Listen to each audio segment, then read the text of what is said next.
Welcome. Let me see. Yeah, that's the one I want right there. Thank you very much. That is it. That is it. I don't even want to show myself. This is an audio. This is an audio right here. All right, let me go on TikTok same time. I'm go live. All right. Hi, ladies and gentlemen. It's your brother Bolo VNR. Welcome, welcome, welcome to the platform. Big up the people on YouTube. Please remember, guys, to tap the screen, double tap the screen to hit the like button. Same thing on TikTok. Remember to double tap the screen, ladies and gentlemen.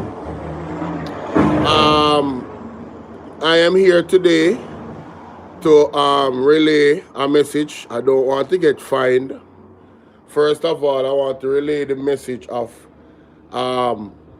Mark Stewart.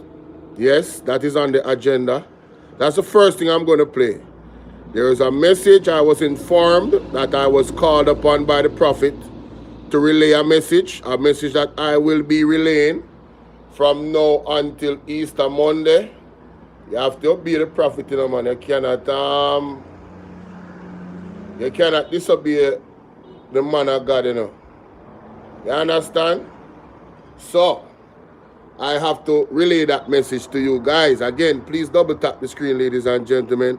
And I want to examine some things that Isat Buchannan said. In my opinion, Isat Buchannan has made a declaration of change.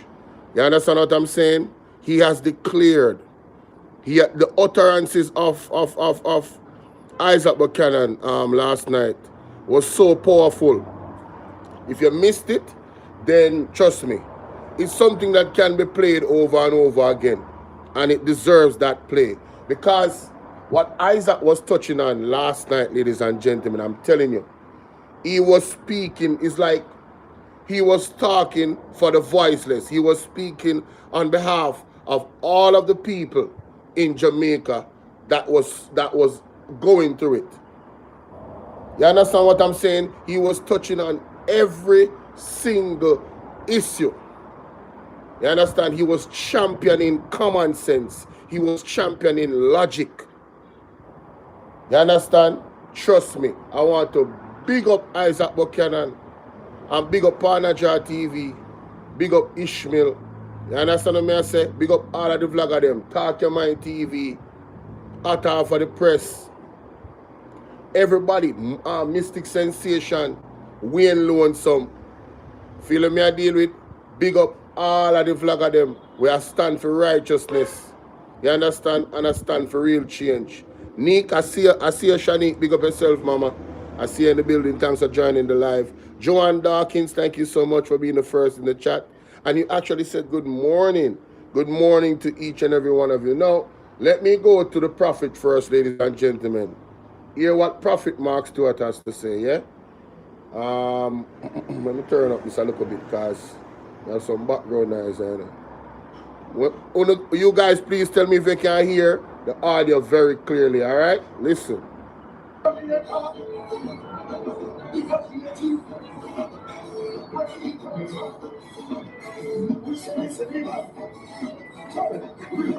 I want Jamaican people to understand. Listen. This is one of the more, so we should have had a big setback. But make we say it up. But may I tell Prince Diamond, big up. Yes, sir. On the 21st Easter Monday, I know many of you rather the party, the dance, the beach, the river, the clubs. But if you know what is at stake, you would pause any other celebration to join with us in Portmore, the Sunshine City, and it's got to stay that way, to join with us on Easter Monday to launch Bolo 2025, to launch the song Reverse the Order, and to gather Jamaican people in one place for a major move. We need the pastors, we need the church leaders, but they ain't coming.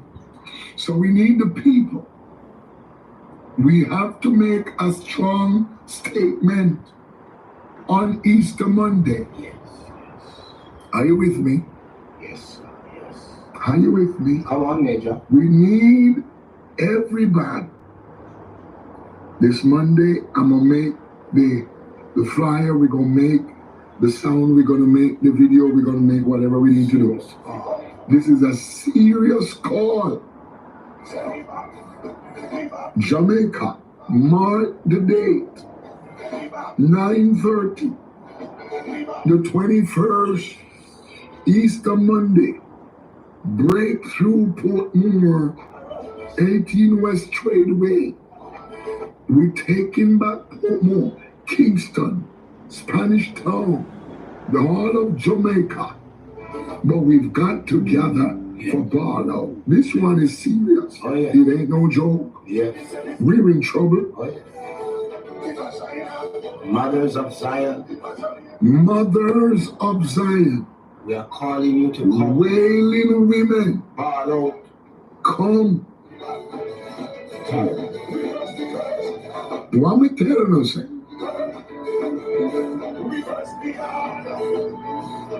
We have to gather outside the political arena as a nation, as a people. Yes. We're not gathering in political meeting. No. We're gathering in a space where we are bawling out to the Lord. We need help, Jamaica.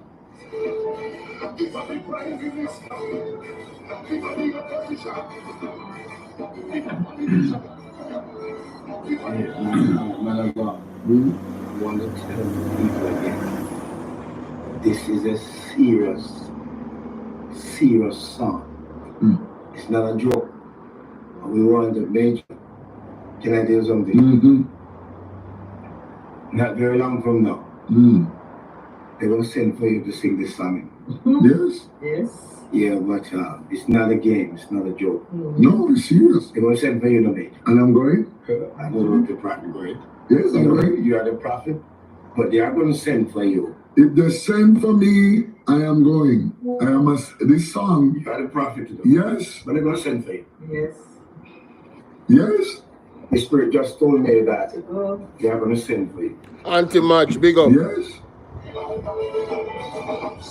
We're calling the nation. We're calling Andre Steve. We're calling a topic. We're calling Bolo. What is it? We're calling all the bloggers. Whoa, wait a minute. People, I tell no lies. You want to hear that a while ago? You want to hear that a while ago, people?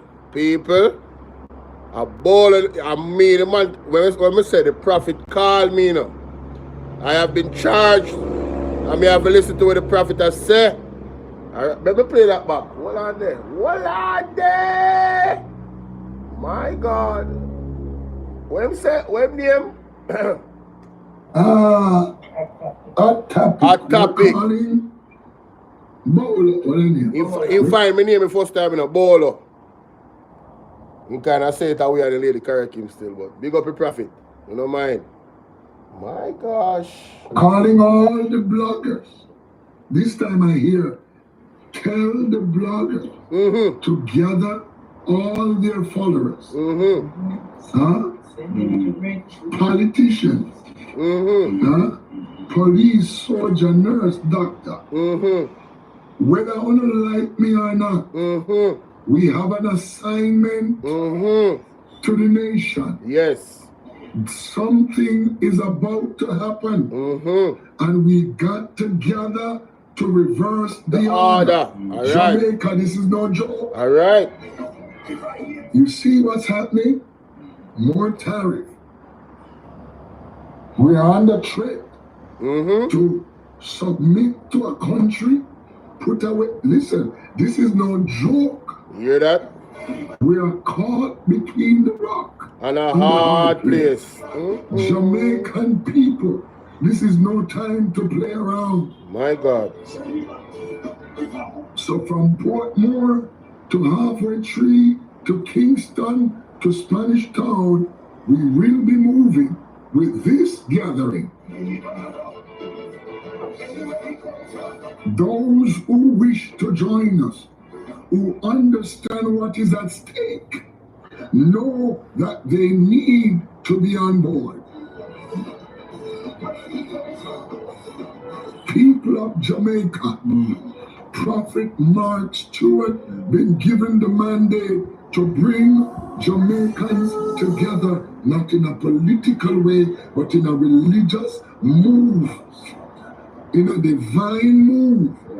And we're going to launch on the 21st and take it from there. What was that? So people, the message, why live visibility restricted? Why they keep doing that? Fake engagement policy under our community. Is somebody flagging my page? Fake engagement? What are they talking about? Why does TikTok keep doing that to my page, bro? Thank you guys for hitting the like button. Thank you guys for tapping the screen. But anyway, we're going to move on. I'm saying the prophet Mark Stewart, I am here to obey the call of the prophet, the prophetic word given and instruction. And I'm calling on all of my supporters here in Jamaica, every last one of us, on the 21st of April, this month, Portmore. If you guys need any further detail on the actual details about that, I want you guys to go to Mark Stewart page. As a matter of fact, let me give you one the numbers. So telephone number is 876-961-0191. That's 876-961-0191.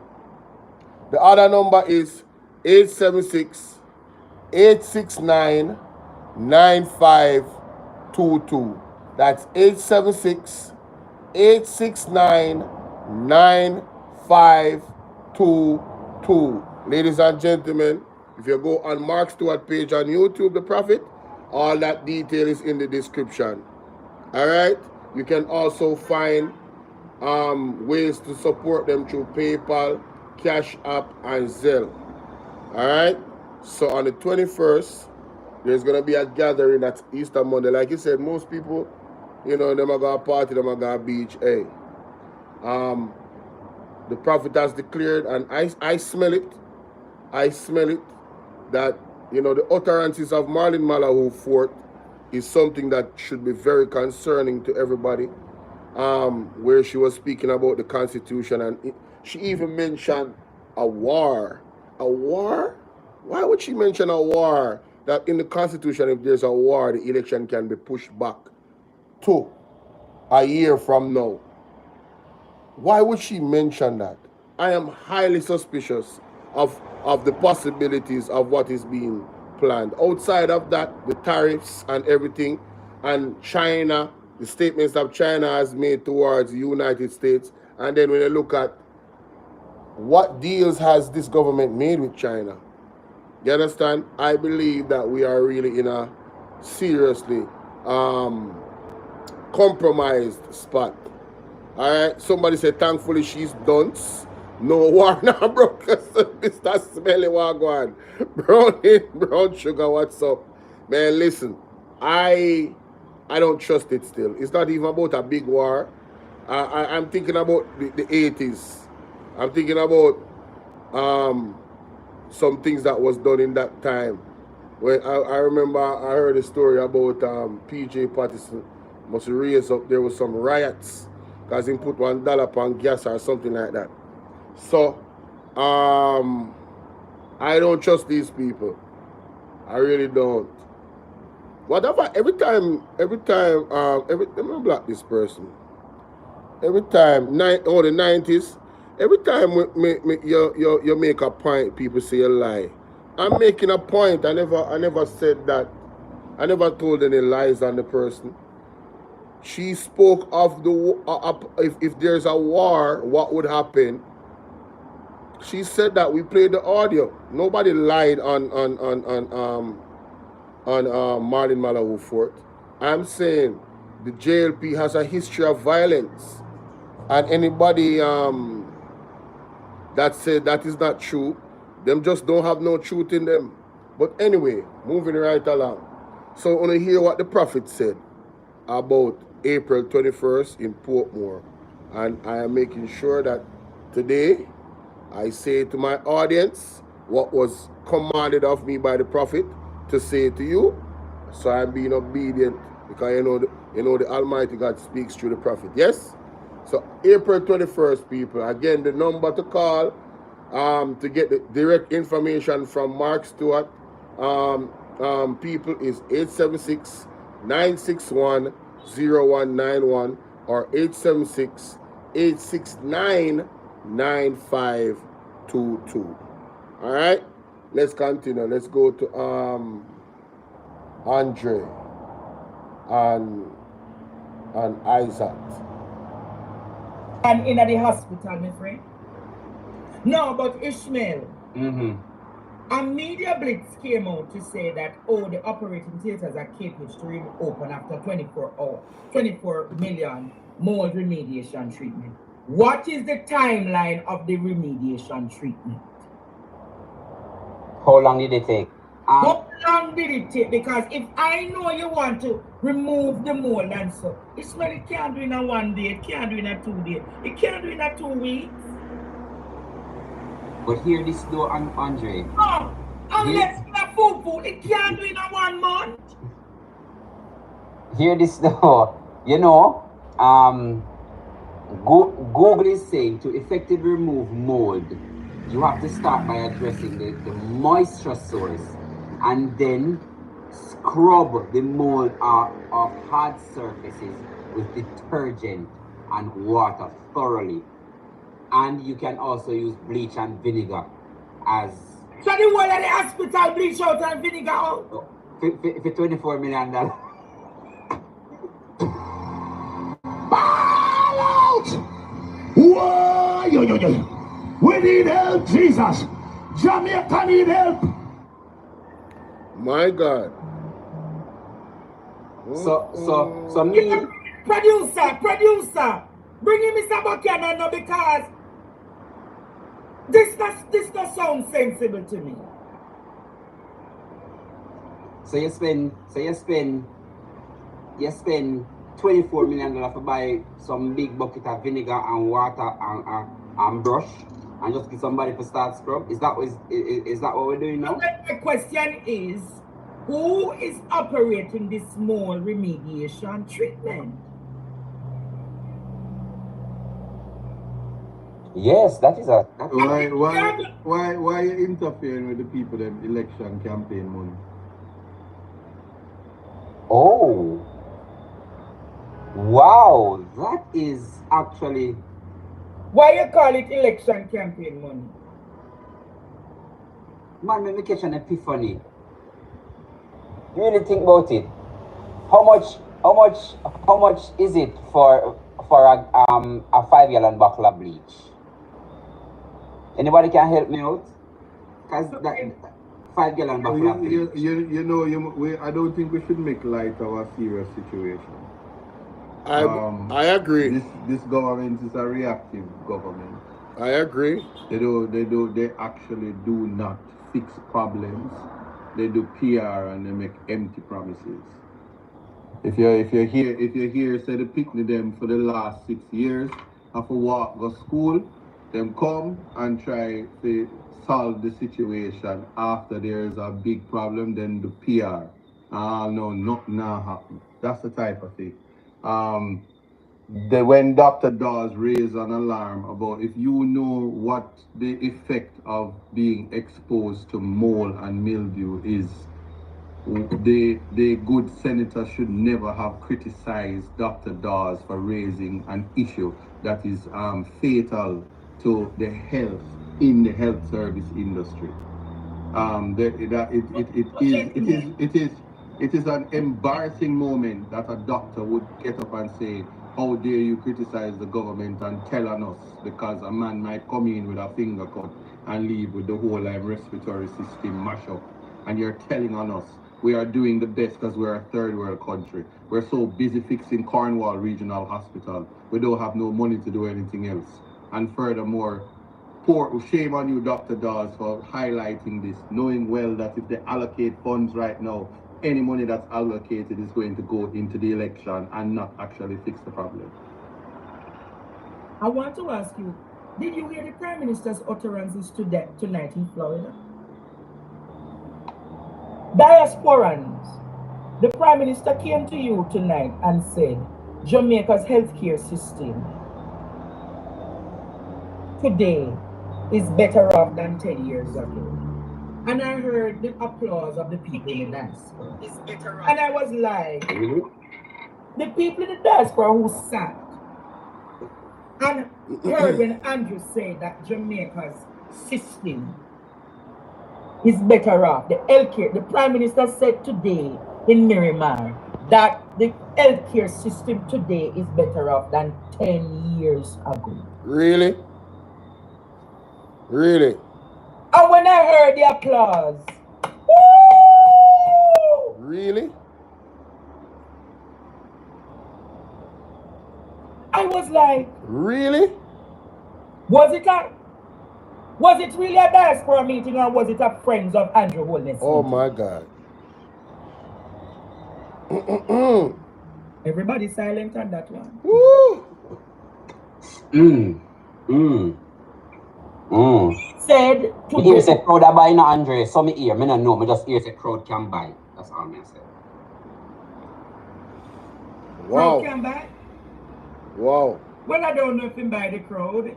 The diaspora independent thinkers and financiers, I don't know if them would have buy the crowd. Every artist is gonna have them fans.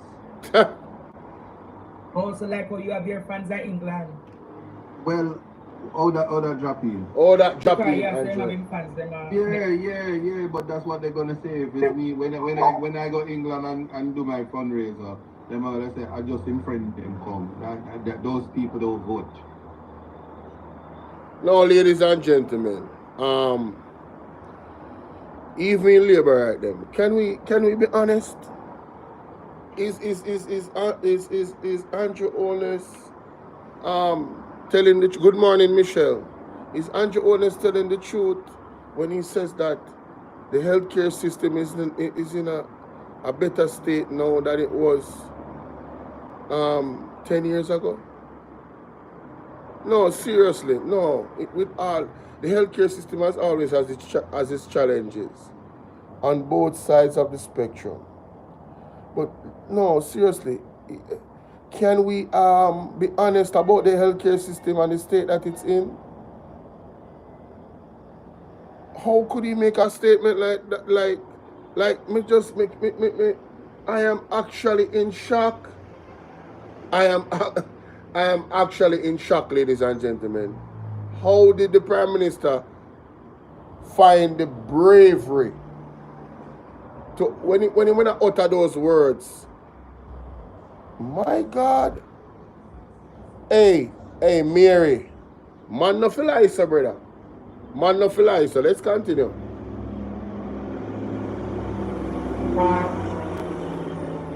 Because you go to the diaspora, you go over there, you tell a lie.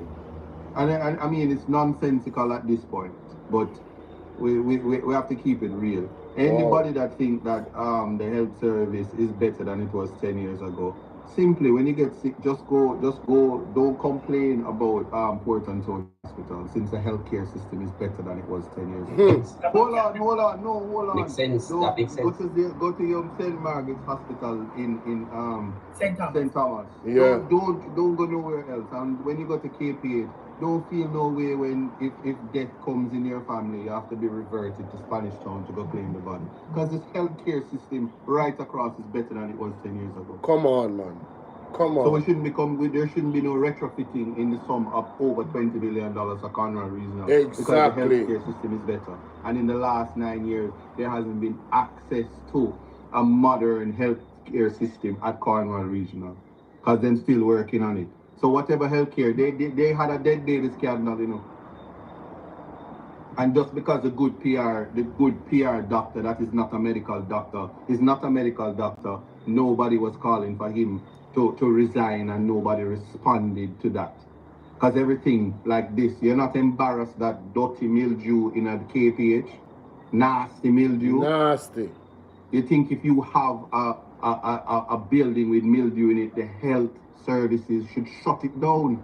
Mildew can kill you, mold can kill you. Human beings are not to breathe the air. The quality of air must never have that. The dry weather hospital, that is KPH. And that is why when people go there, you go there with one ailment and you end up with all kind of something. Radam. And then you go away and you just make that statement just because it sounds nice. Yeah. Because it's coming from Dr. Andrew Holness, it sounds nice. Wow. Like him say, hey, me and Rubio is friend. 10% radam here. Let me go. Well, assess it. And yeah, it beat me. I'm frightened. Just guess what? Just understand it. We have to come together and we have to make it work for us. And while we assess with that 10% between out here, we stand alone as an island. So when them do it bad, we have to prepare to deal with what we deal with. But just two news reports ago, you know, we are our partners. We and Rubio and them is friends. And then you're talking about assessments of the 10%. But on top of that, everybody had an answer, but the finance minister, she didn't take up her pen and said, this is the effect of the 10%. And she didn't say, no, the 10% tariff reach were radam way. Nobody say if you are pro-box, it now happen again. She hasn't said to anybody the effect of the 10%. We don't want to hear from Kamina, you know. Everybody just assessing. Yeah, Kamina. This is an assessment now. No, hold on. Say that? Didn't you hear what the Prime Minister said last night at the opening of the Jamaican Expo? He's playing chess with the tariff. Yeah. Hold on. Let me tell you something. Talk no. I play chess, not drafts. You hear that? Hold on. Before him play that part there. Again, I saw one of my friends pass through a while ago. But when you see, Mary Jane, you might be onto something. You know. But I will not expound on why I think you're onto something with that comment. I won't even repeat the comment.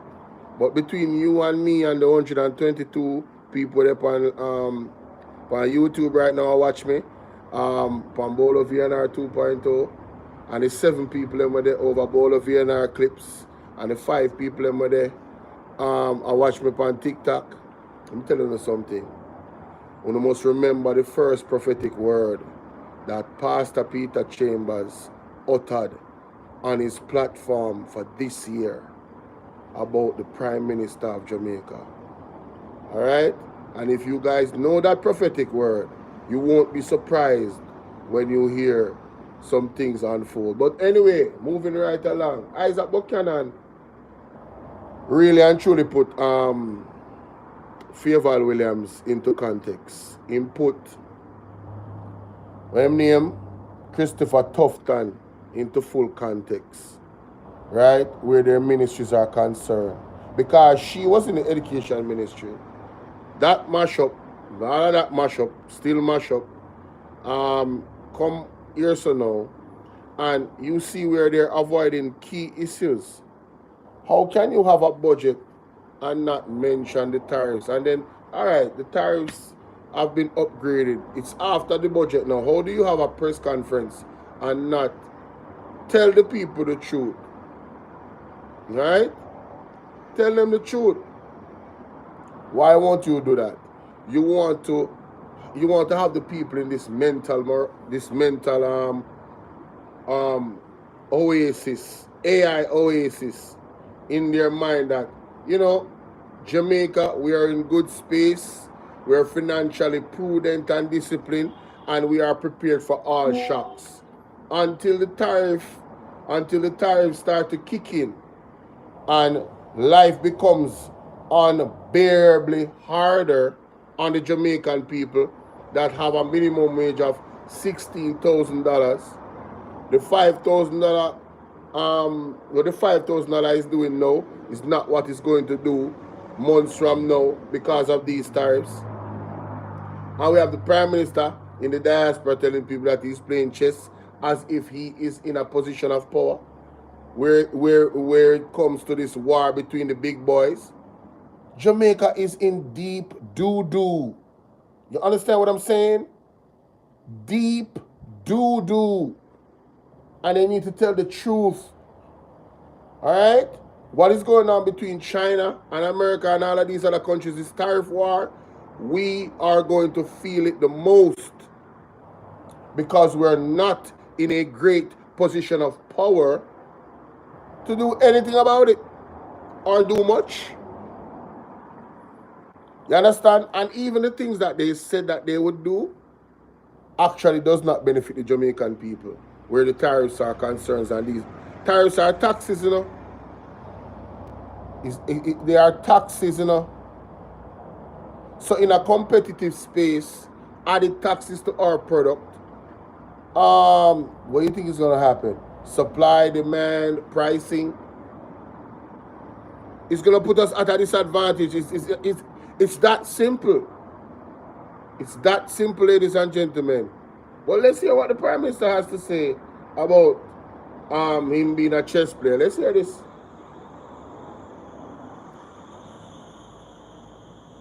That is what he said, play with the tariff. What's up, Banga? Listen to it. So whilst we see the downside of the disruptive global order that we have now, we're not going to sit by and wait. There are opportunities that must be had. And so I urge my manufacturers, my business people, before you start to look at the negative, also look for the opportunities. In the past, we used to hope that good friendships will come to our rescue. In the past, there are those who believe the world owed us something. That is not my stance, and I have not run this government in that way. We must be prepared for shocks, and we must be resilient. We must be able to absorb the hit and recover. And we must put ourselves in a position to always be welcomed at the table to negotiate. The recent announcement by the United States government of a 10% baseline tariff on imports from all countries set to take effect on April 5th, 2025, introduces a significant shift in global trade policy, one that could impact Jamaica's market access to our largest trading partner. While the government of Jamaica has not yet received formal notification on the precise implementation procedures, including whether these new tariffs will override existing CBI provisions, we are actively engaging with the United States Trade Representative and other relevant authorities to seek urgent clarification. We are also conducting a detailed technical assessment in collaboration with relevant ministries and agencies to fully understand the scope of these tariffs and their implications for Jamaica's trade and industrial policy. These developments do not reflect any erosion in the long-standing and strong bilateral relationship between Jamaica and the United States. Rather, it reflects a broader recalibration of U.S. trade policy that is global in scope. Still, we will use every available diplomatic channel, including working with our CARICOM brothers and sisters and utilizing the Office of Trade Negotiations to seek to preserve the positions our exporters have secured over decades of deepening trade ties with the United States.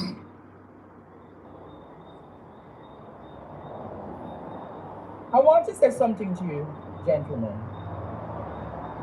In the recent budget presentation, didn't you find it alarming that the Prime Minister nor the Finance Minister spoke to the implications of the geopolitics of China, US, and Mexico and Canada with all the tariffs that are happening? You didn't find that strange? And now the Prime Minister is going to tell the country about friendly partners. He never expect the friendly partners. I'm not understanding. Then he's now going to say, let us go and find other routes.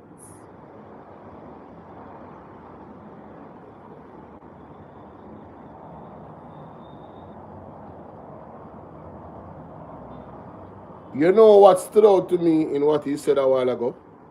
He wants clarification to better understand what are the effects of the tariffs and what they really mean. As the Prime Minister, isn't this a conversation you have with your Finance Minister? Isn't your Finance Minister supposed to be the one that is competent enough to not only explain this to you, but to the entire Jamaica? And if the Finance Minister is not capable of doing so, or is unwilling to do so, and the Finance Minister is incapable and unwilling, and the Prime Minister is incapable and unwilling, how we the Jamaican people is supposed to want? How are we the Jamaican people supposed to want be confident in these people running the country? And how are we supposed to trust them to run the country? We should be terrified. If the Prime Minister does not know what these tariffs, how it's going to affect the Jamaican people, then, ladies and gentlemen, we are in deep waters, even more than we could imagine. Yeah, man, even more than we could even imagine, man. This is worse than I thought.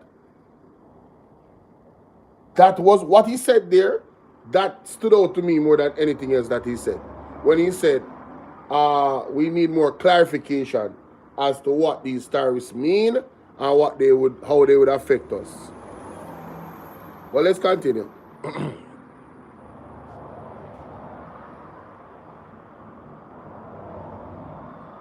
Last week he was saying this is a big win for Jamaica. And now we're going to tell Jamaica to find other routes. Unless there's something wrong with him.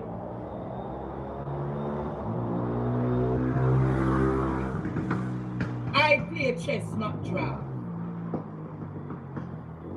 But if I know one thing about chess players, one thing they have in common. One thing chess players have in common is the DNA of deception. No, so let's just be clear. He's on the chessboard.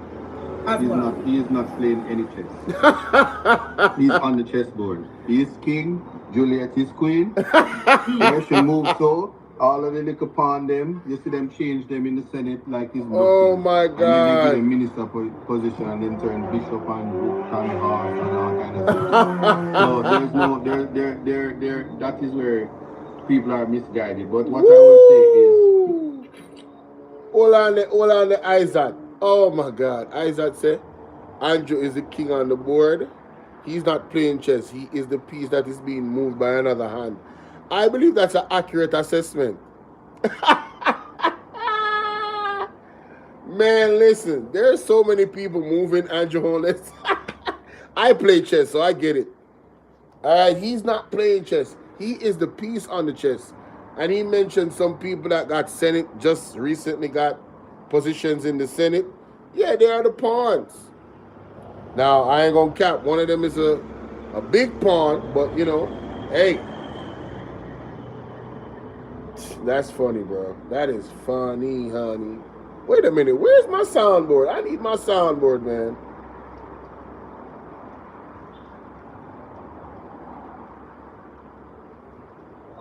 It's easy to just say anything. It's an election year. Just note what the good Minister of Constitutional Affairs has signaled to the country. The Prime Minister is incapable of calling the election. He can't because he's losing. Did he take it up? So my question though. He can't. Hold on. Look what he can't certify his statutory declarations. And he cannot. It's almost do it if you're bad. Call the election. He simply can't.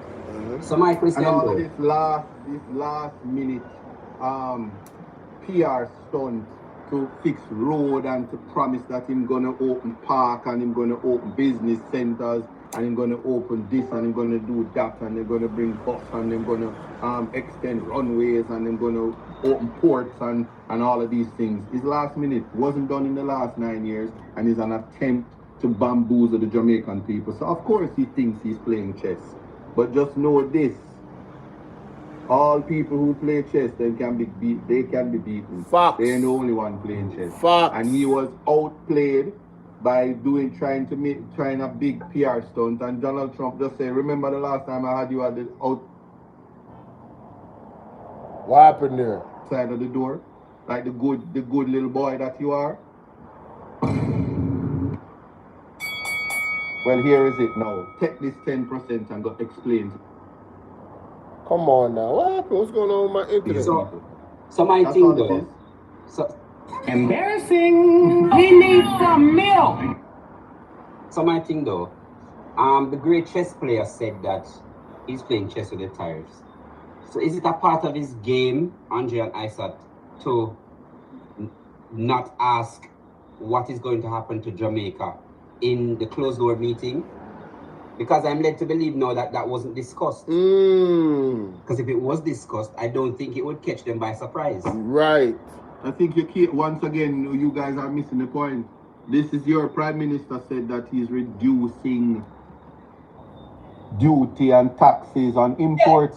Yeah, he might reduce the taxes on imports. Which would significantly affect the farmers.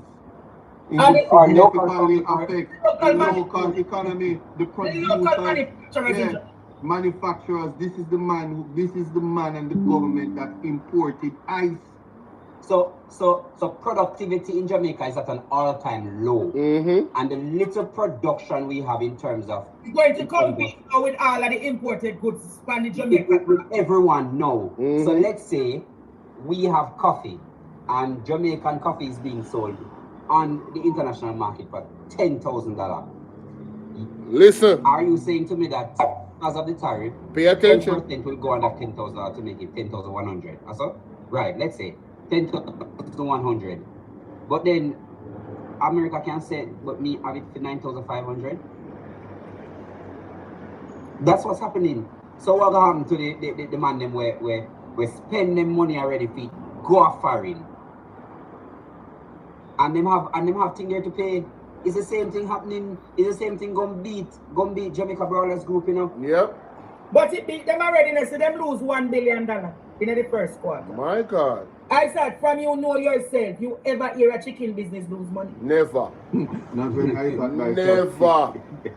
No, I'm going to ask again. In your lifetime in this country, have you ever seen Jamaica have you ever seen chicken farmers losing money? And the answer to that is no.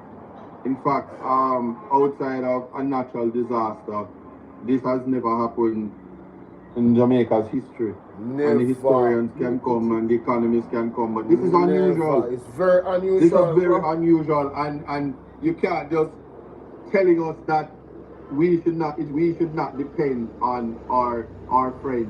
Jamaica is dependent on our friends, which is why in the budget he did not say anything about his dependence on China, his dependence on other nations that assist Jamaica. Jamaica is a developing country, and people hate when I say this, but when I'm not going to say it this time because I can't bother with the controversy. But we are a country that seek aid. Let me put it that way. And what? Yo, you already know Isat always saying that we always are big. And it's true.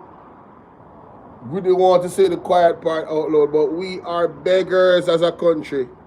Yes. We beg. We go out. Listen to me. We beg. We go to these bigger countries. We go to the IMF and we beg. It's just the truth. We're not the only country that beg. So you want, you know, some people want to use, you know, we're seeking assistance. We are beg. We're begging. Yes, we are begging.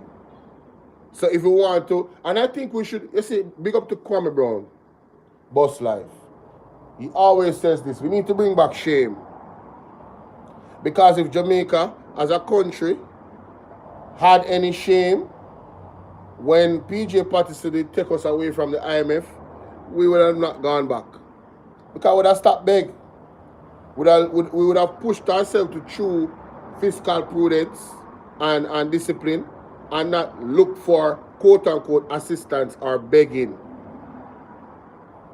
We would have gone into the mentality of being more self-reliant. That means growing our own food, creating a culture around self-reliance. The government, if they were in the right frame of mind, a Marcus Garvey type of mentality, and then action, we would be in a space where we would literally be self-reliant. We wouldn't be dependent on outside entities. Thank you, Rashan. Yes, we would be. What? Man, listen. We would have been come out of the situations that we're in. I'm telling you. But you have some licky politician and some corrupt politician. Them love when them hear say $1.5 million US come from this, and $4 million US come from this, and they are the ones responsible for allocating it for different projects. And it leaves room for them to, you know, potentially go on with some type of skullduggery. So, instead of having a strict discipline economy where we literally depend on ourselves to grow our economy in a very, very organic way, which by growing our productivity, by having a workforce that is well trained, right? Highly trained and highly intelligent, to increase our earning potential so the quality of life can be increased, to increase the product potential of farming, right? To have us harnessing investors, inventors, young minds that have been taught so well in school to actually open up their mind so they can invest back in the country with their creations. Why Jamaica don't have any inventors? People that we are in, you see, being in a space where we're in need, you know, right? It creates an opportunity for you to actually open up your mind to figure out how we're gonna solve this problem, you know. That's what that does, you know. You have to be able to see the line, that bright line in at the edge of the dark cloud. Yes, Jamaica, we are in a tariff war. Yes, we are in a hard position. But guess what? Maybe this is the push that we need under the right government for us to be more self-reliant. How about that? Think about that. If you have the right government with the right mindset, this is the perfect opportunity for us to be more self-reliant. Make we lean upon the rest of them, and the rest of them ideology, Bridget. Zine, and the rest of them creativity in terms of medication, medicine, right? The herbs, the ideas that Mark Golden have come up with in terms of incorporating the herbs in the economy. Trust me, it's not only brilliant, it's just common sense in our way, and I'm just wondering why nobody never did it before. Yannick, how you doing? Salute to you. I really, some of the things that the government has not done is baffling to me when it's a clear solution for us to actually grow our economy. But time come.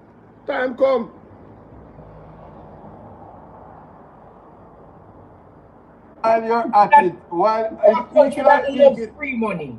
Hold on, while we're talking about giving aid, when you remember the GoFundMe account, when you remember Will Rattigan said, donate to the One Jamaica Legal Defense, donate to the Super Chat. And I second that. While we're on the thing of begging, well, I will not be begging you. I'm just going to remind you guys that the PayPal is open, the Cash App is open, and the send information is there as well. It's pinned at the top of the comment section, yes?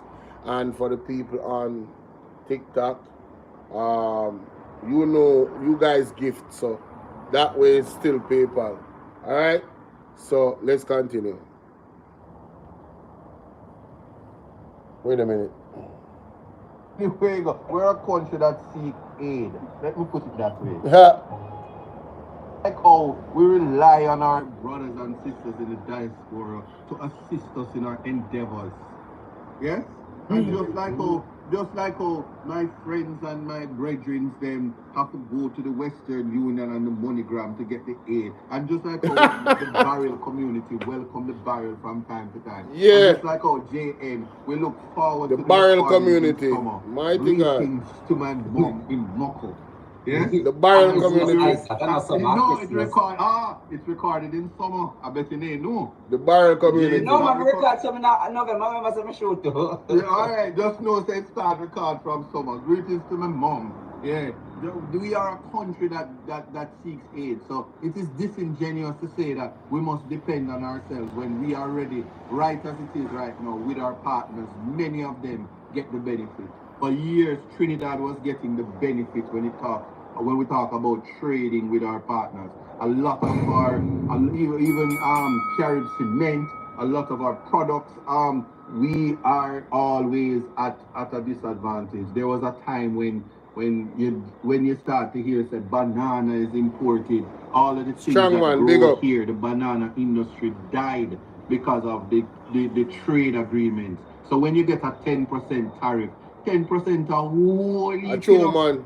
10% is a lot. Don't think about the individual. In a country where there is little to no level of product, exactly. No, not only that. Off the already background in a recession. Off the background, yes. It's not no technical recession, no, in our farmers are suffering. Off the background of the first quarter of January to March, recording a 0.8% decline in our economy. Yeah. So it's no longer a technical recession now, you know. But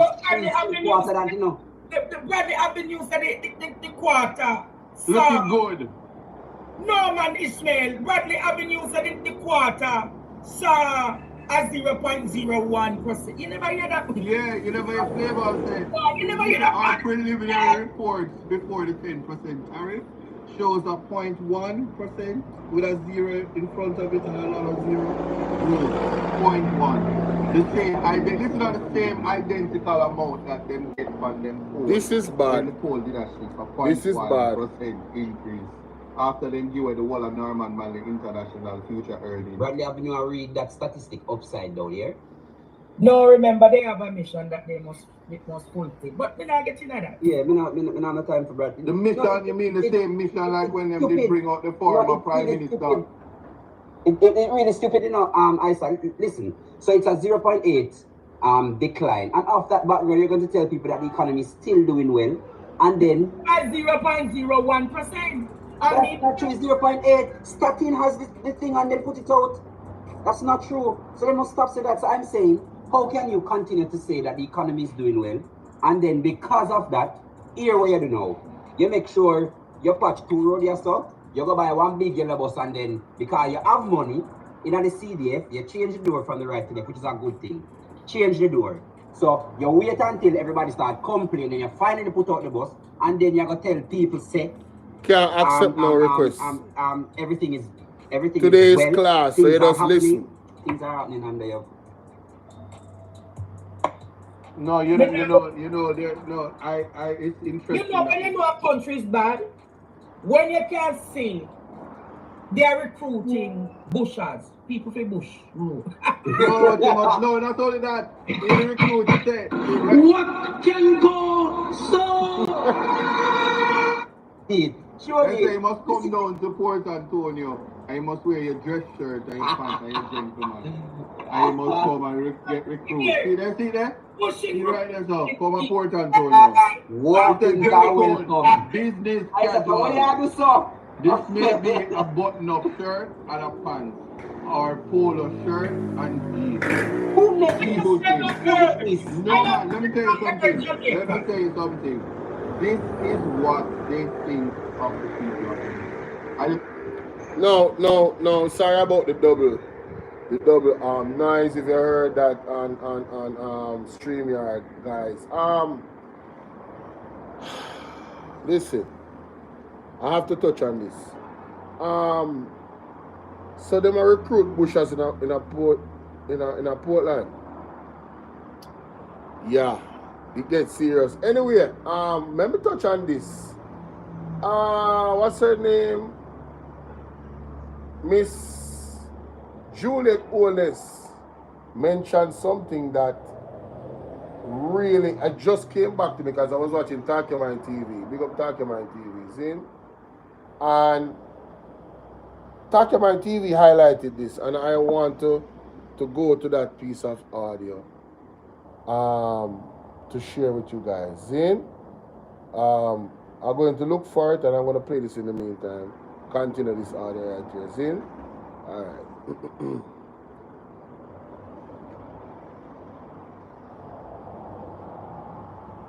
Just making that clear. Seriously. I'm making that clear. But you know, and this is in response because when they do that now, Staten report, they'll come and say the underemployment counts as employment. But just make it clear, you know, we deserve real leadership that listens before problems hit the headlines. Not leaders who only act. You're listening to me or you're just running off your mouth, Mr. Ishmael? Can I speak? Yeah? Because we don't need leaders who only act when the cameras are rolling. Notice that every time Andre says something and then the residents and the whole of Jamaica speak up about the real problems. Like one, broken rural bus system. Then guess what? Certainly in this part, the MP come and rush and say, yeah, we bought one bus, but in the last 9 years, yes, the students had to find their way to school, and most of the times late. And they have to deal with that. So every time Andre speak up and every time a news report come on TVG or anywhere, you see this thing and the flashy looks and the good headline, and then when the reality check come in, nothing changes. Ask anybody how many students are in Portland. I can tell you because I'm interacting and interfacing with a large amount of students by virtue of the tablet drive. So the same way you have to provide individual tablets for students is the same way the mode of transport must be able to take them to and fro. So it's very insulting. I'm not bashing anybody because it's always the effort is what counts, but the real issues, are we fixing them? Yes? So it's never about, and I'm responding to it because it's never about how pretty the bus is. It's about how long our students were stuck without a bus. So leadership has to mean anticipating problems and not reacting after everything hits the media. And there must be mature consideration and proper contemplation about the issues. So you shouldn't need bad press in an election year to promise that you're going to build houses. Talking to Bartlett now, you just, all these years as the Minister of Tourism, you just decide that you're going to build houses, housing projects for the workers. Huh? I'm not hearing you, Andre. For tourism workers, but yes. No, I just have to say that because, no, I'm not finished. Just hear me. So real leaders follow through. Insult to people now. No, but just allow me to finish because you're ranting. Yes, real leaders, you know, they. Listen, I'm gonna go back and allow Isat to rant because you see the point that he's making is a very substantial point. The points that he's hitting are so on. I'm talking about if you was in the booth, I'm telling you, he is flowing on no notes, no beat. He's in sync with what is actually going on, the reality. But I want to share this with you guys. So I'm going to put up.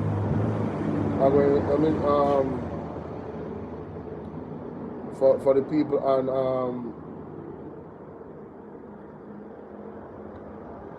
for the people over here. Where is it? Talk Your Mind TV. See it here. All right, wonderful. Juliet Wallen said something very alarming, guys, and I'm sorry, but I have to share this. Listen to this. They said, why we can't just increase the minimum wage? I suggest to her. And I said to them, I'm not understanding. When we took government, 6,200 was the minimum wage. Minimum wage is now $16,000 per week. And they said, but the government can just pay more, man. So I said, what you mean? Here is our mad decision talk. Government can just pay more. Like how they increase everybody's salary across the civil service, just give me more for the minimum wage. And that's when I realized it. I said, do you think that the minimum wage is paid by the government? Ivan, big up. And them say yes, it's them paid. And that is when I said to them, no. Most of the people who work in government do not work at the minimum wage. The minimum wage affects me and you and you and you. Because stop your ass about minimum wage affect you and you. Which part of you minimum wage affect? I'm going to tell you something, Mrs. Owens, Mrs. Size 13. You see, in England, every year minimum wage raise. Every year minimum wage go in England. So we are talking a dopey story. We are talking a dopey story. I'm not going to hear the reason why they don't want to raise minimum wage, because she has suggest say, if they make the minimum wage go up more, enough people are going to lose their job. So people are going out of job. Police officer, a soldier, a lady who is running our hairdressing parlor, the barber man, the mechanic, the gas station operator, the man who have the wholesale, including everybody who come and set up wholesale here in Kingston. They are the ones that will pay the increased salary. So this government, because we are responsible, have to move the minimum wage step by step by step, ensuring that it doesn't affect something else. What? Our ability to work. Because when you move minimum wage too fast, and we have moved it faster than inflation, people say, all right, you know what? We don't really need 10 people to start to pump gas here, so maybe we can work with 8. Send home 2 people. The person who could have afforded a housekeeper and probably somebody to take care of their baby say, you know what? I'm going to ask you to just get eye on the baby for me because I can't afford 2 people. Juliet, I try to convince the people them to not take no more, to not accident. Care of. Alright? And I want you to take care of my granny. But guess what? My son and my daughter coming home from school too, and I want you to wash cooking Celine and Browning, iron. what's up? They know, so guess what? 2 people can't do that again. Work as hard as you can, wash, cook, clean and iron, and go on up on my granny same time. Somebody else is out of work. So when you see the Jamaica Labour Party fighting to achieve a place where unemployment gone so low, that Juliet, if you stop telling them, if you stop talking like this now. It is because we understand that Jamaicans want to be in a position to take care of themselves. Somebody said to me, so why we can't just increase the minimum wage? And I said to them, I'm not understanding. Juliet, hear this. Was found to be in contempt by... Now, ladies and gentlemen, I wanted to play Wagwan Lamar, big up, Alice Green. Thank you so much, Alice Green. I'm getting there. Alice Green says, stupid talk, Juliet. They can't do the work themselves, so they have to employ somebody else. Trash shatter. But Alice, let us let us use Juliet Owen's logic and destroy her argument. Listen to me now. Her argument is that they don't want to raise the minimum wage too high because people, employees, are going to reduce the amount of employees they have. So in their infinite wisdom, because they want everybody to be employed, they are not raising it too high so more people can be employed, so they have a good employment rate.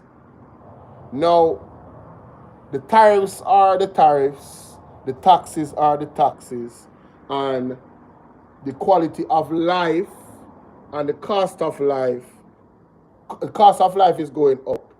So she rather them have a majority of people that have some type of job, not necessarily a job that can go anywhere near paying their bills.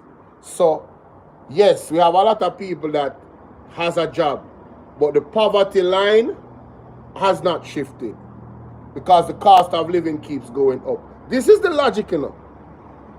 This is at least them have some money. At least they have a job. So we have a government that is telling us that they have failed us and they have lied to us, because if the economy is what they say it is and they have brought prosperity to Jamaica, why she just admitted that they lied. She just admitted that there's no prosperity.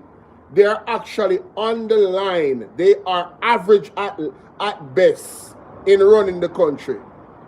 They have not given us any growth in the economy. We are not producing anything, and their saving grace is that at least we can have more people to get a little job.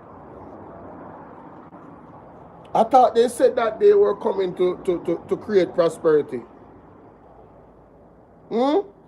But they can raise their own pay, you know. And she tried to say that it affects we. The minimum wage affects me, you. Juliet Oles, listen. Please. You don't want people to dig into the stuff that you guys actually own. You really don't. And all the projects that you and your husband got going on all over the place. Glennox, how you doing? So they are admitting, one, that they have not brought prosperity, not even close, nothing but they have brought the opposite. Because I want to tell you, when she's going to talk about raising the minimum wage from 6,000 to 16,000, you know, context matters.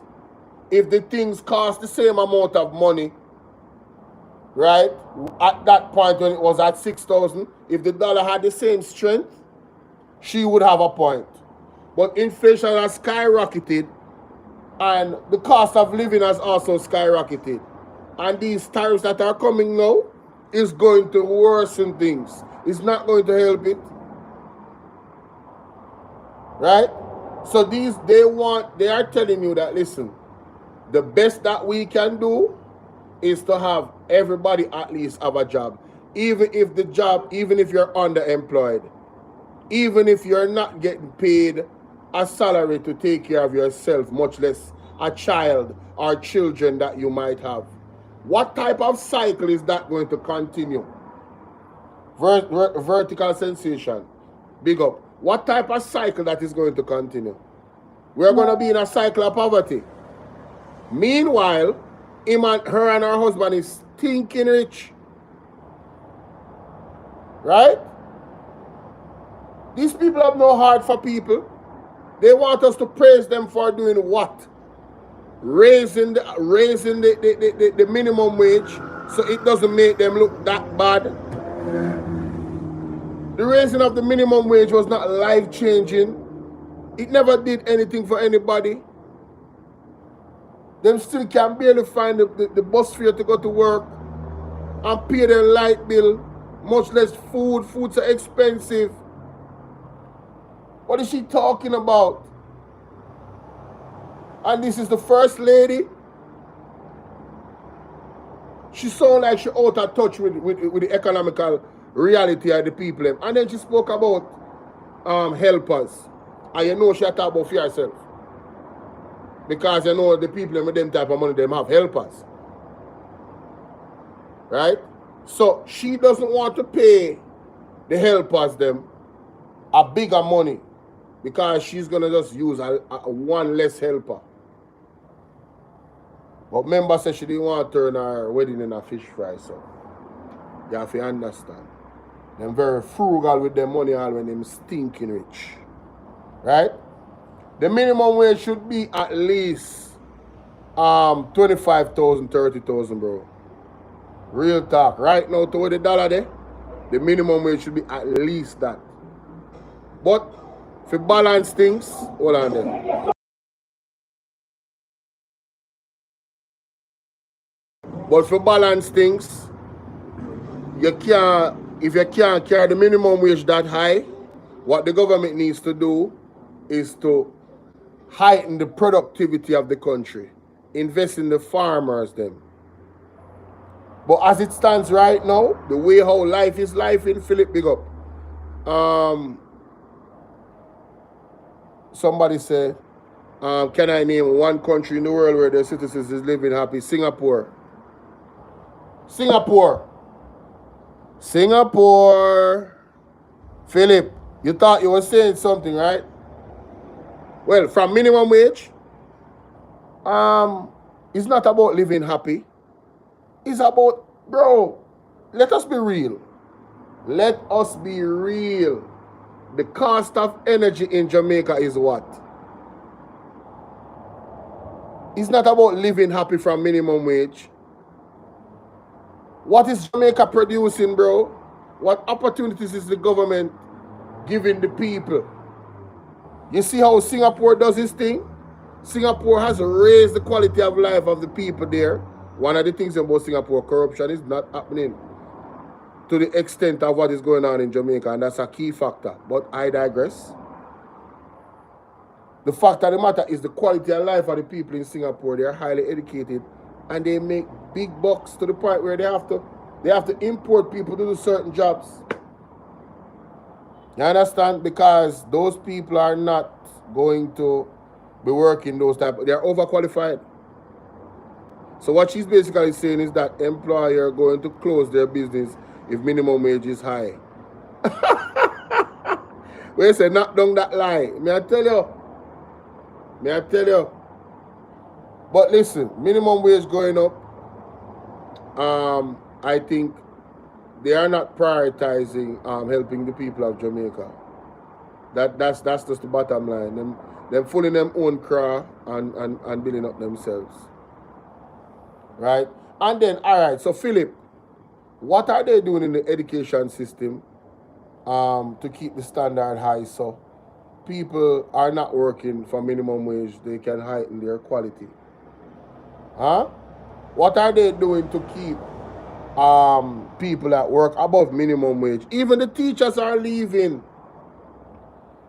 Don't you listen? They are keeping the people on a string so that we can go back to them. That's the point. And go and beg them. This government want people that are groveling on the ground. They don't want to empower the people. That is why when no, I don't know the minimum wage in New York. That is why when what's his name? Damn, what's it? I forgot it. You make me lost my thought. But the point of the matter is this, ladies and gentlemen.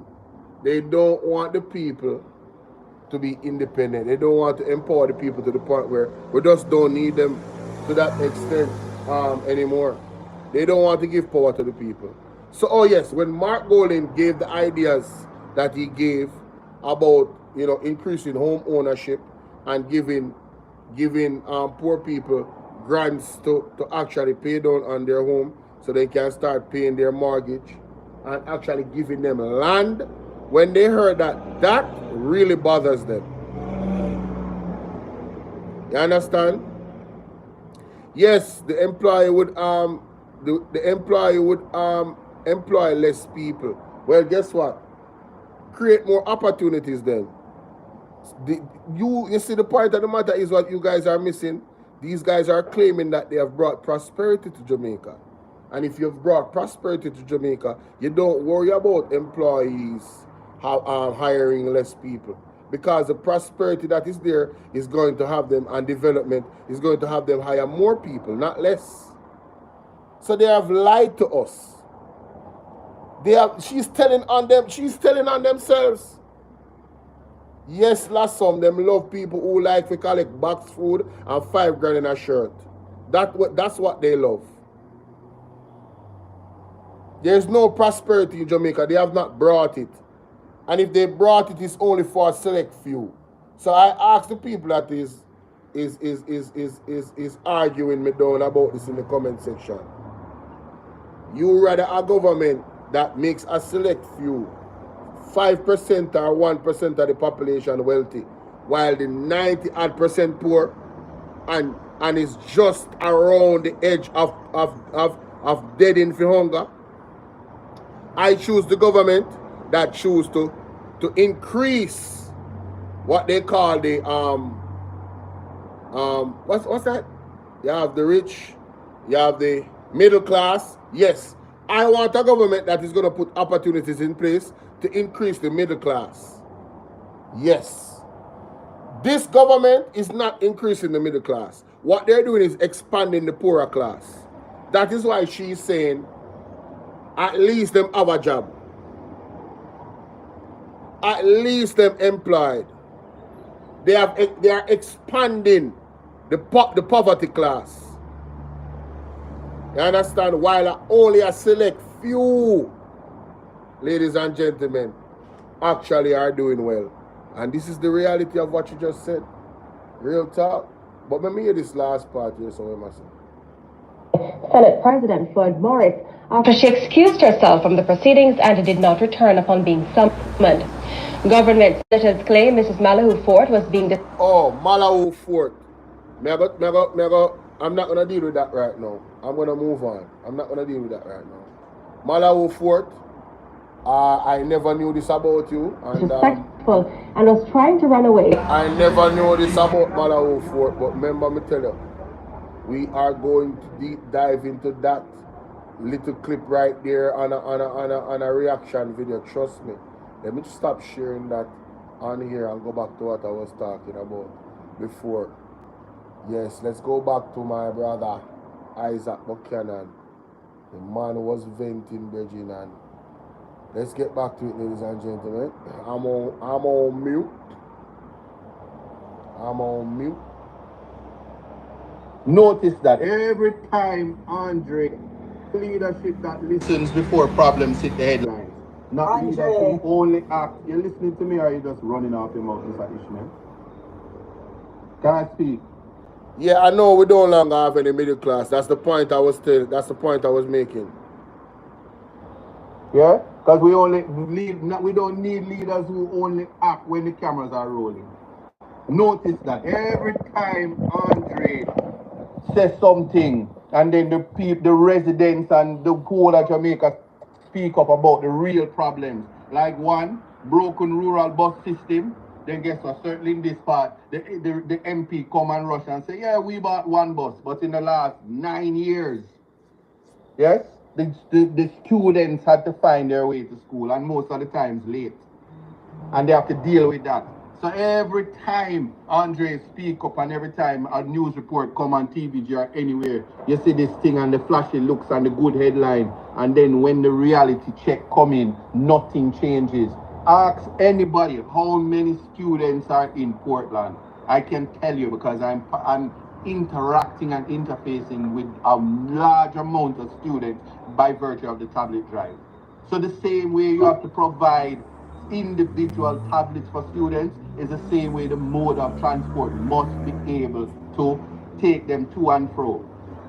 So it's very insulting. I'm not bashing anybody because it's always the effort is what counts, but the real issues, are we fixing them? Yes? So it's never about, and I'm responding to it because it's never about how pretty the bus is. It's about how long our students were stuck without a bus. So leadership has to mean anticipating problems and not reacting after everything hits the media. And there must be mature consideration and proper contemplation about the issues. So you shouldn't need bad press in an election year to promise that you're going to build houses. Talking to Bartlett now, you just, all these years as the Minister of Tourism, you just decide that you're going to build houses, housing project for the workers. Huh? I'm not hearing you, Andre. For tourism workers, but yes. I just have to say that because, I'm not finished. Just hear me. Real leaders follow through. Insult to people now. No, but just allow me to finish because they're ranting. Yes, real leaders, they don't allow people to have to complain, and then that's when they follow through. Not after the news you try to get camera roll and take shots. That's the difference. So when you're talking about you want to call it action, we have to start changing now to real action. If you're going to bring real actions and solutions, it's the voice of the people that matters. Yeah, not the media run, not the spotlight. And so I'm just addressing that right now because everything is reactive. From the Prime Minister having a whole people talking about, yes, my Prime Minister, are you bringing in Rubio? Like up live. I'm a chess player. And Jamaica must brace itself. We can't depend on our friends. Because your friends fry away.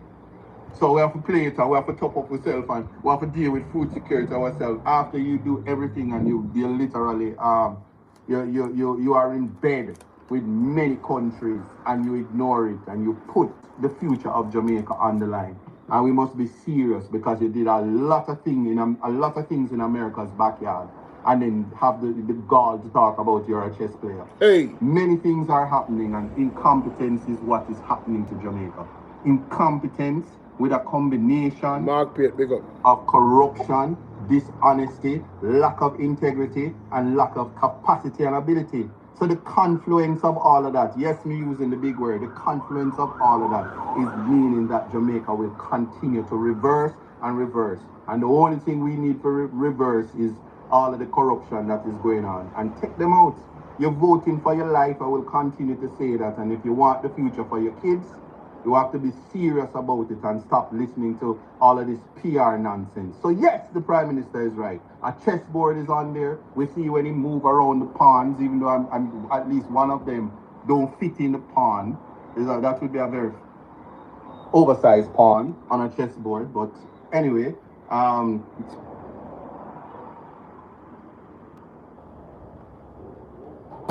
on, man. That is funny, honey. That's funny. Oh my God, that is funny. Oh man, do you know the oversized pawn he's talking about? Oh Jesus! Yo, I'm trying to tell you, bro.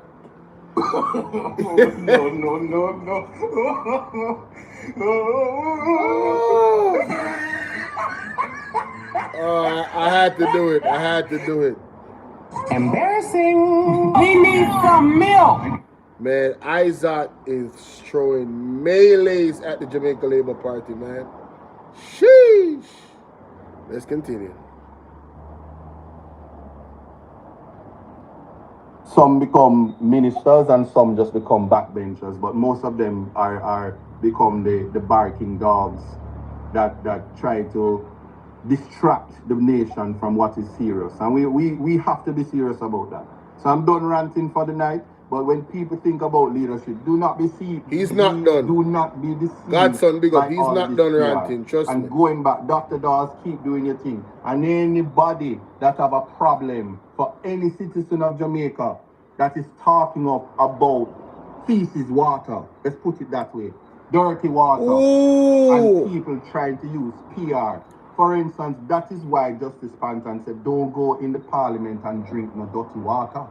You will become corrupted. Yeah. Because they don't have a problem drinking dirty water. Big up, Bali, big up. So carry your own and keep it pure. Pure water all the way. That's all I'm going to say.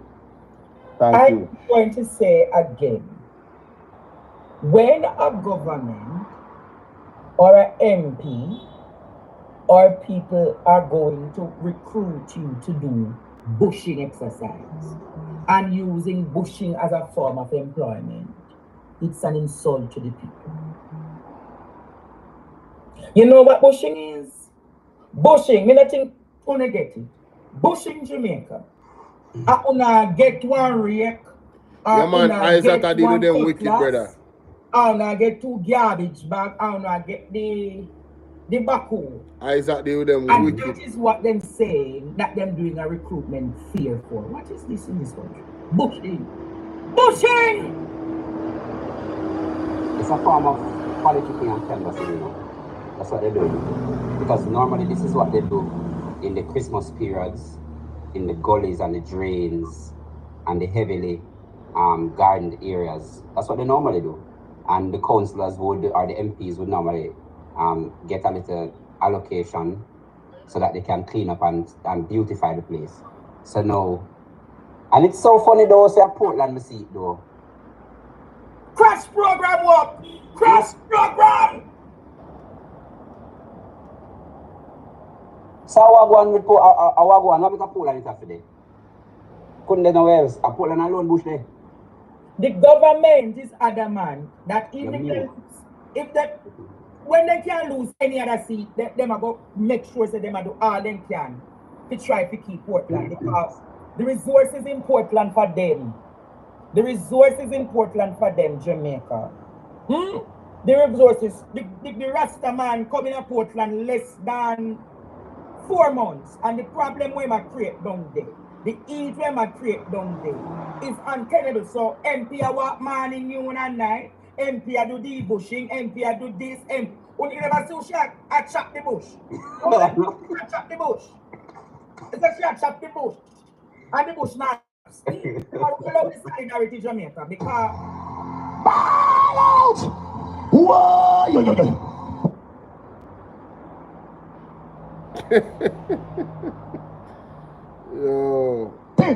Remove them out there. Take out the cockroach. Take out the thief. Take out the criminal them. Take out the thief them. Take out the murderer them. Take out the gang leader them. Out of parliament.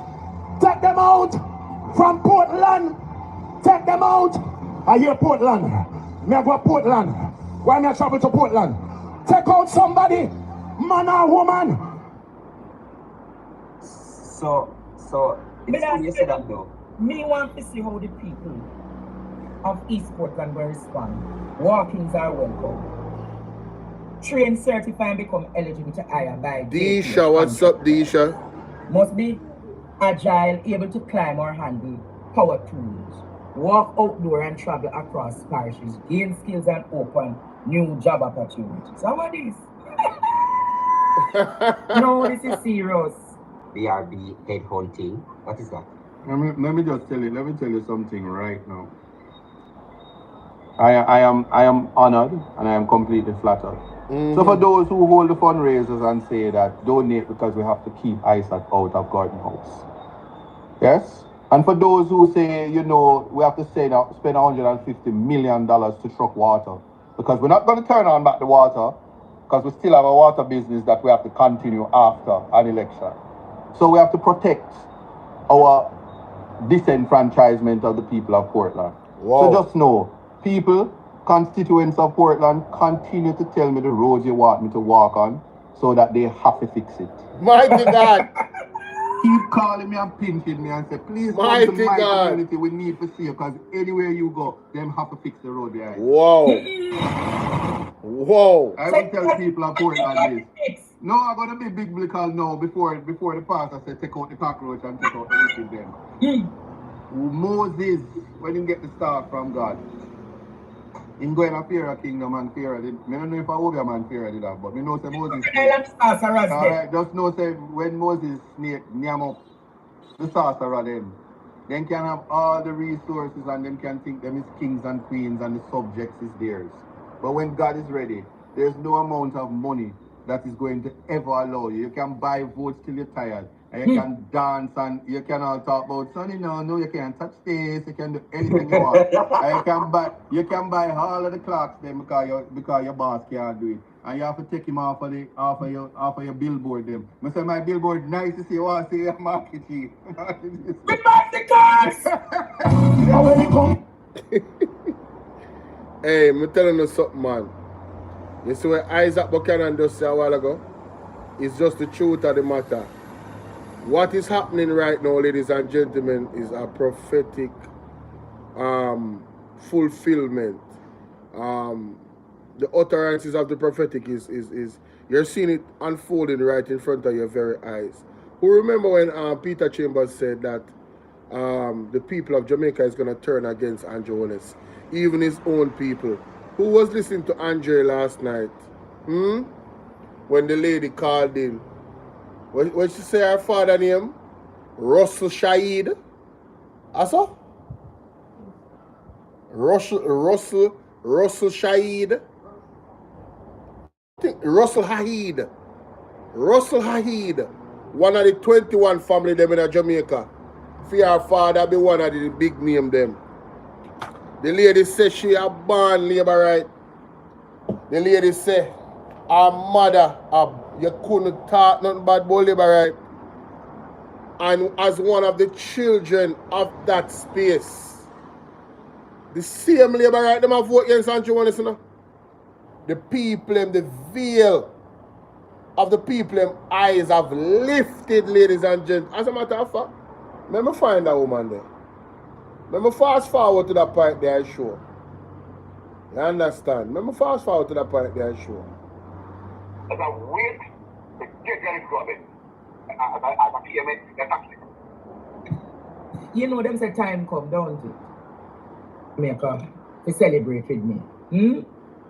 Right? I call them and said, and it's a family house. Sorry. Black, my dad is left in what is it parts. We love people. We stand with nothing less. Let me tell you something, Isat Buchannan. I'm in law school in New York City. My last name is Bvrfam. I'm a born laborite. Woo! Wait a minute. Let me mute my mic on this part. Yo, I found it. Here we go. Here we go, ladies and gentlemen. Listen to this. Politics, yeah, making man look like the man of their life. Jail, of the field. Road. Has been with Uno, but good night. Hello. Hello, good night, Andre. Listen Isat, this. Ishmael, big up yourself. Isat, there's nothing about you that surprises me. You're a Sagittarian. Your birthday is the 12th of December, like Portia Simpson. Mine is the 11th. We are a people that we're empaths. We love people. We stand nothing less. Let me tell you something, Isat Buchannan. I'm in law school in New York City. My last name is Hadid. I'm a born laborite. My dad was friends with Eddie Siaga. I hate. You see, context matters, you know. For the people on Bolo clips. Did you guys see when Andre face, when she said her last name is Hadid? I want you guys to just, I'm not going to play the audio. Look at this. Just look at his face. When she said Hadid, look at Andre's reaction. Look at Andre's reaction. You see that? As soon as she mentioned the name Hadid, Andre face went like, and then he might draw closer and I listen. And then now she's gonna mention Edward Siaga. Listen to this. Listen to this. I'm telling you, this was a bombshell last night on Panaja TV. Listen to this. Let me tell you something, Isat Buchannan. I'm in law school in New York City. My last name is Hadid. I'm a born laborite. My dad was friends with Eddie Siaga. I hate Labour Party with a passion. Wow. Tell you, Isat, when I watch Andre in the nights and I look, I cry. You know why I cry? I have seen the work of DJ Pattison. I have listened to Joshua Manley. His name Joshua Manley was given to him not because he was cute, not because he could speak for people, but because he was a leader. And to this day, when I look Constitution of Jamaica and what Mali, whatever, Puta, Hana, whatever are names. And the stupidness when them talk. I had the privilege of going to Bvrfam. I had the privilege of growing up in Florence, London. big up. I went to Oliver Bolpit School in England, in Bvrfam. Listen to me, man. Jamaica, I got down Isat. You said the PNP no win? Oh my God, Marcus Gal, the words are going to come to pass. Somebody head up a roll on King Street. Mighty God. Black Jamaica. You hear that? Black. My dad is Lebanese. My water is in. PNP party. When my daughter was sent to school by Portia Simpson, her name is Tiara. I won't tell you her last name. She did political science in China. You understand? Yes. I feel the pain of the Jamaican people. There's nothing about you that surprised me. You will only get bigger and better because you're a king. You were born on the birthday of a great Prime Minister, stalwart for Jamaican women. So listen to me, Andre, as a king, pick up yourself. Me hear people are dictate to you, tell you about Cashman. Andre, do you? Because none of them live with them money and them out, so them cannot talk to. Some boy we can't even spell cat, them say CAT a post. Listen to me. You don't know you represent for the young people and your inspiration. Yo, and I hope you can on the top of the screen, baby, top okay? of the screen. If you can't find Ishmael, make Andre give me number, call me. Amen. I'm rated to the item of your back. And let me tell you, that labor right here, I come to Jamaica, come forth to PNP. Joshua Manley to the world straight. I got me saying, one love. Amen. Bless your heart. Bless your heart, sister. All right. Them a call. This no sound safe.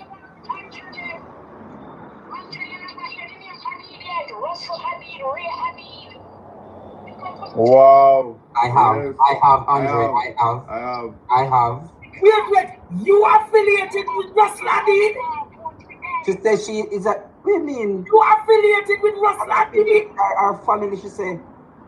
Alright, bye guys. I told you too much. I'm from one of the 21 families of Jamaica. Whoa! Okay. Lord Jesus!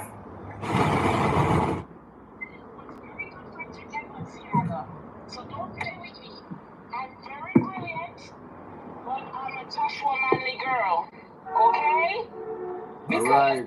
Mom could not marry my dad because she's black. Okay?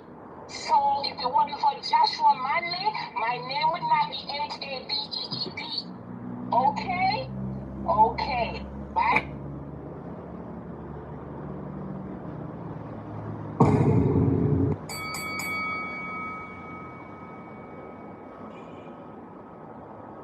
Man, listen. Shireen Reed, big up yourself. Listen, man. Florence Hamilton, how you doing? Unique Hanson, Pauline, salute on TikTok. Listen. This lady said she is one part of the 21 families of Jamaica. I've heard about this 21 family that runs Jamaica. I mean, literally, they got their hands on everything out here. I've heard about it. And I'm telling you, y'all need to go and watch Partner Jar TV for yourself. This episode last night was incredible. I'm talking about all right, so Isat Buchannan came with the fire. This lady came with the furnace. She was on Gene of X-Men type of time. The stuff that she was talking about, the fact that she's a part of that family, she's a Labourite, and she's coming to Jamaica to vote out the Jamaica Labour Party, it tells you everything you need to know about the ecosystem of Jamaica politically right now. Ati Makala, what's up? It tells you everything you need to know. And again, I go back to what the prophet said.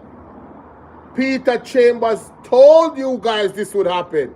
He visioned that the people of Jamaica, our eyes are going to be open and they're going to vote out Andrew Honest. And he knows it. He sees the writing on the wall. That's why you see Marlon Malawu Fort. I chat this thing them when she a chat. You understand? And when I tell you that the other prophet Mark Stewart is calling on everybody to come to Portmore the 21st of April, Easter Monday, right? We're not beg nobody, you know. This is a prophetic calling, so who want to answer the call, answer the call. You understand? And who don't, they don't.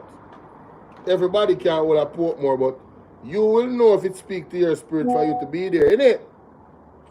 So I am doing my part, as was directed by the prophet. My name calling a video I played a while ago. So I am going to continue to show it from the mountaintop, ladies and gentlemen. April 21st, Portmore. If you don't know Mark Stewart, as a matter of fact, let me show the people them Bolo VNR clips. The people them that are on Bolo VNR 2.0, you guys already know Mark Stewart. But me have a lot of new people on Bolo VNR clips. So what I'm going to do is I'm going to go to his page, Mark Stewart page, and I'm going to show them on the screen, ladies and gentlemen. Alright, for the people them on Bolo VNR clips. Alright, I'm going to show you guys exactly what I'm talking about. Let me take this off the screen. Sherry, big up yourself, alright? Let me take this off the screen. Alright, share, Mark Stewart. Right here, so. Bam. Alright, guys, let me zoom this in for you. So this is Mark Stewart's page, yes? Alright. This is Mark Stewart's page.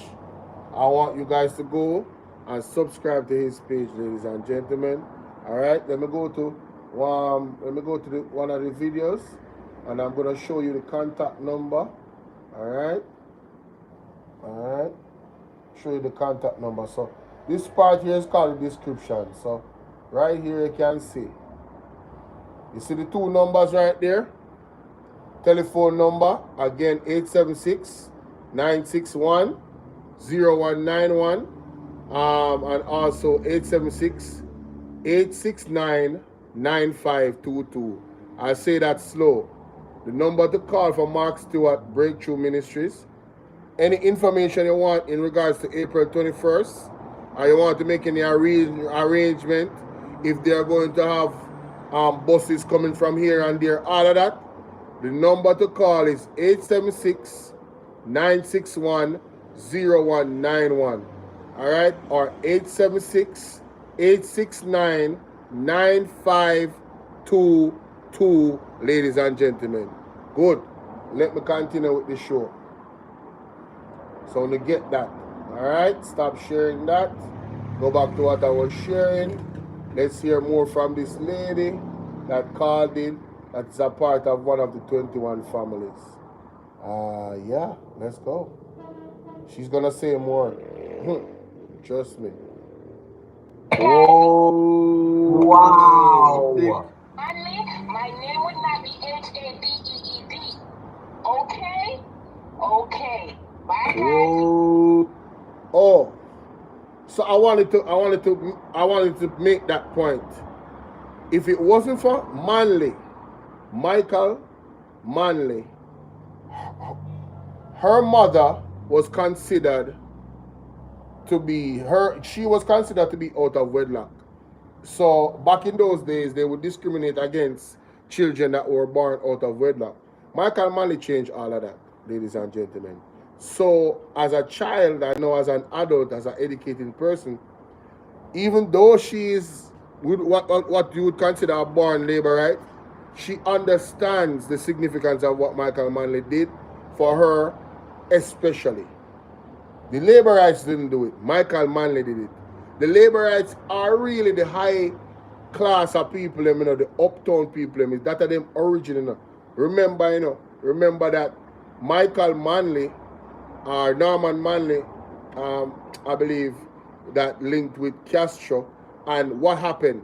The rich class was leaving Jamaica. As a matter of fact, my mother was growing up with such a person that was connected to the rich class as well, being rich himself, him and his wife.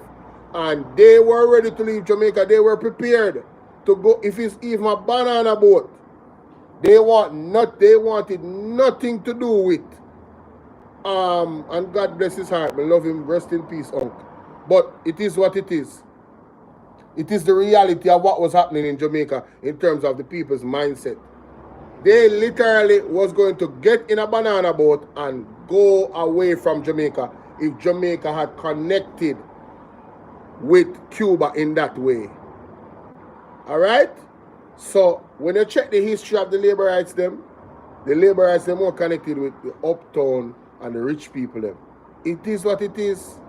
This is why the PSOJ favors the labor rights, because their ideology is really one that is intertwined with the wealthy. Right? The few, not the majority. That's why people say PMP is for the poorer class of people, because them literally put programs in place to help people. NHT, come on.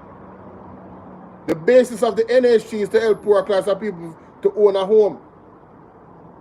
Through the program, it has gone left in recent years, and now the PMP are come to put it back in the direction where it's supposed to go, because they understand the legacy of that and where it's coming from. Now, Mr. Manley are turning them grave to see what they do with the NHT money right now. It is what it is. It's just the truth. It's just the truth. So this lady that came on, Andre Stevens now, she considered a bastard child at the time. She now, as a labor right, she understands that that man did something very good for her that was an innocent child. He ruled out that and said nonsense, rubbish, dash that way. These children are no different from a children that was born in wedlock. It's just the truth. So the laborize them, a lot of the laborize them, not all of them, you know, there's still some that are still die-hearted, but a lot of the laborize them are quietly. Some of them can't come out and talk, but they are quietly going to radam the Jamaica Labour Party when it comes to election and the day of election. I'm telling you, the prophetic word has to come to pass. The people are turning away from this government. They're turning away from them. Their eyes have been opened. Listen now.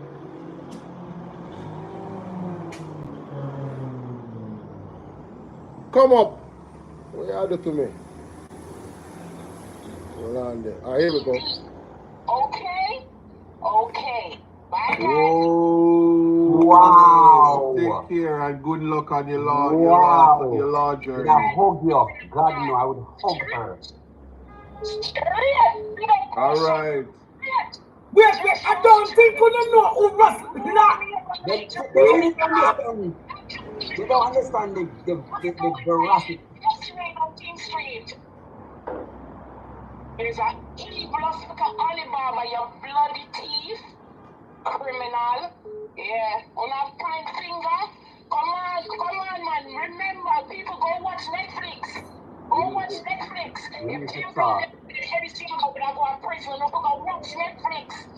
Labor right corrupt, bad. Labor right evil, and that's why I'm going to vote for your labor right. Never. I'm a bad come see my mother of Eddie Siaga and mix a picture in our sitting room and we live up at Stilwell Road uptown. So I get that straight. Wanna hear that? I'm a band and grower. I'm carrying some of the know about chicken back. My so God. My mother was a poor girl from Porus, met my dad in Canada. Yeah, my dad sent her back to school, and when he come back, he contributed so greatly. And it's a last name that comes from the village of Devon McFarlane, big up. Border of Syria and Lebanon. Okay? So, I'm not give that girl is talk to you. Straight, brilliant, Saji. So, only not only yourself, only not see Isat grow. He's only gonna get better. He's an empath. You know, pity people. We give. We love children. We stand for education. Rastafarians only for great people will say. When people you cut up on the left and say selfish over education. Talk up, lady. Talk up. Talk up, lady.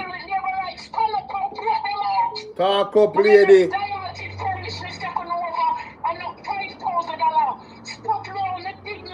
One night, then I hear a girl say, "Oh, them give me 2 boxes of chicken parts, and if them give PNP come and give me 3."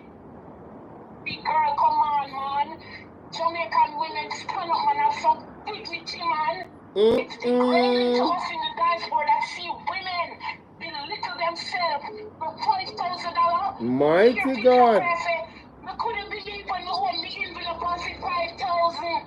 Because never yet we get this. Now one day by mistake, you sell your dignity for 5,000. What about your children tomorrow? Wow. Your grandchildren. What about your children and your grandchildren? What's gonna happen? What's gonna happen? We're not growing, we're going backward. Facts. Look at Jamaica in the 70s to Jamaica now.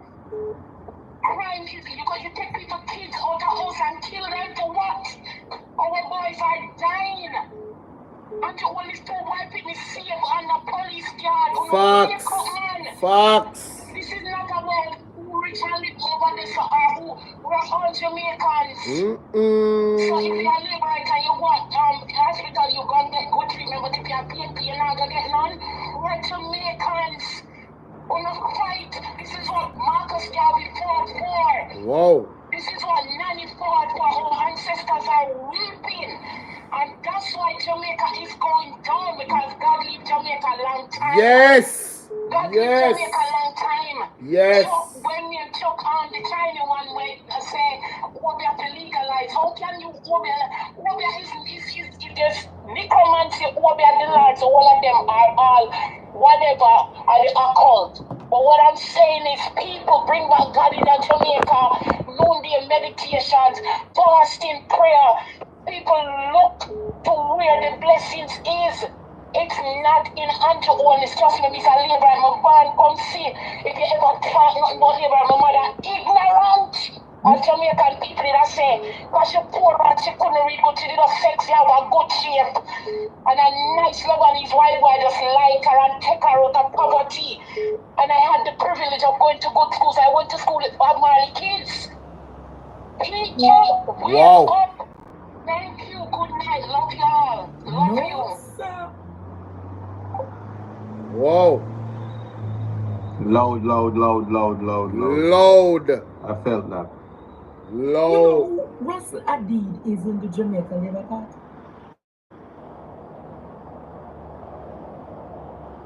I don't think you all know who called just now. You know? Yes, General. People really don't understand. Who got to search the name Russell Adid? Mighty Miss God. Fletcherson, man. That's the epitome of the 21 family. Yeah, man. You ever hear that folklore? It's no joke thing. Mighty God. Yeah. Wow. Wow. I would hug her. That is no, in father. Don't come on political platforms and talk, you know. Yeah? I would hug her. In father. Hello, unless. Yeah, good night, Andre. Yes, Bolo. When I hear something about.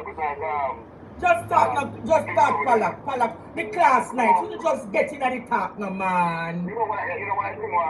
Why you get that? So I really wanted to highlight that, ladies and gentlemen, because me telling you say, yo, Jano, Virgin, the levels of exposure we're going last night on the show, it just never normal. Can you imagine? I don't even know who Russell Hadid is. But that's the reaction from Ishmael and Andre. You hear this? You hear the lady say? Our mother, if you ever talk bad about labor right, our mother ignorant for you. In the real ghetto term, ignorant for you. When I hear them say, when I hear a woman from the ghetto say she ignorant for you, anything liable for happen. Yes, man. Fist fight, buckle throw, anything liable for happen. You understand? So you can imagine Edward Siaga picture and I think she said, Edward said, I don't know, wife. It says 2 pictures up on the wall, basically. We had 2 persons where the lady adore, our mother adore these people. You understand? And that is the background that she's coming from. And she's telling you that this coming election, she have fly down for vote for PMP. Me tell you see, when Andrew Owen's statutory declaration was not declared, and I saw the members of parliament defending Andrew Owen's publicly, I was confused, because I'm saying, where is the person within the party? What's going on, Lloyd? Where is the person within the party to say to Andrew and say, oh, bro, you being the leader of the party isn't the best thing for the party right now. You're severely compromised, and we have come to the conclusion that it is best that you resign. Now, what you're gonna do is to clear your name where the statutory declaration thing is concerned, and then return to us, if so be it. But we have an election coming up, and it's best if you do that before the election comes up. You see, the same time when that happened, Andrew only should have nipped it in the butt, pause, and clear up his name. But then he did not do that. He attacked the Integrity Commission and sued them. So any well-thinking Jamaican have to ask himself the question, what does he have to hide? Why doesn't he cooperate with the Integrity Commission? Because if you read the report, it's a lack of cooperation why them can't certify him assets, It is simply that, It is simply that. He believes that he have given them enough. And they're saying, no, there are some things here that kind of off, and it don't add up, so we need more information. That is the gist of it, So it's like, he's now tearing down the Jamaica Labour Party by being the Prime Minister and being the President of the Jamaica Labour Party. But then you have to ask yourself the other question. Why does those people still support him? Is it that birds of a feather flock together? The individuals that have come out and staunchly defended the Prime Minister, are they a part of the illicit 8? Are they in quote-unquote Bangarang? These are the things that I ask myself when I see the situation unfold. Because he's definitely, Andrew Onis is definitely not what is best for the Jamaica Labour Party at this point in time. Ryan Campbell, what up, my brother? Salute to you, man. Happy weekend to everybody. Thank y'all for pulling up. Let's continue.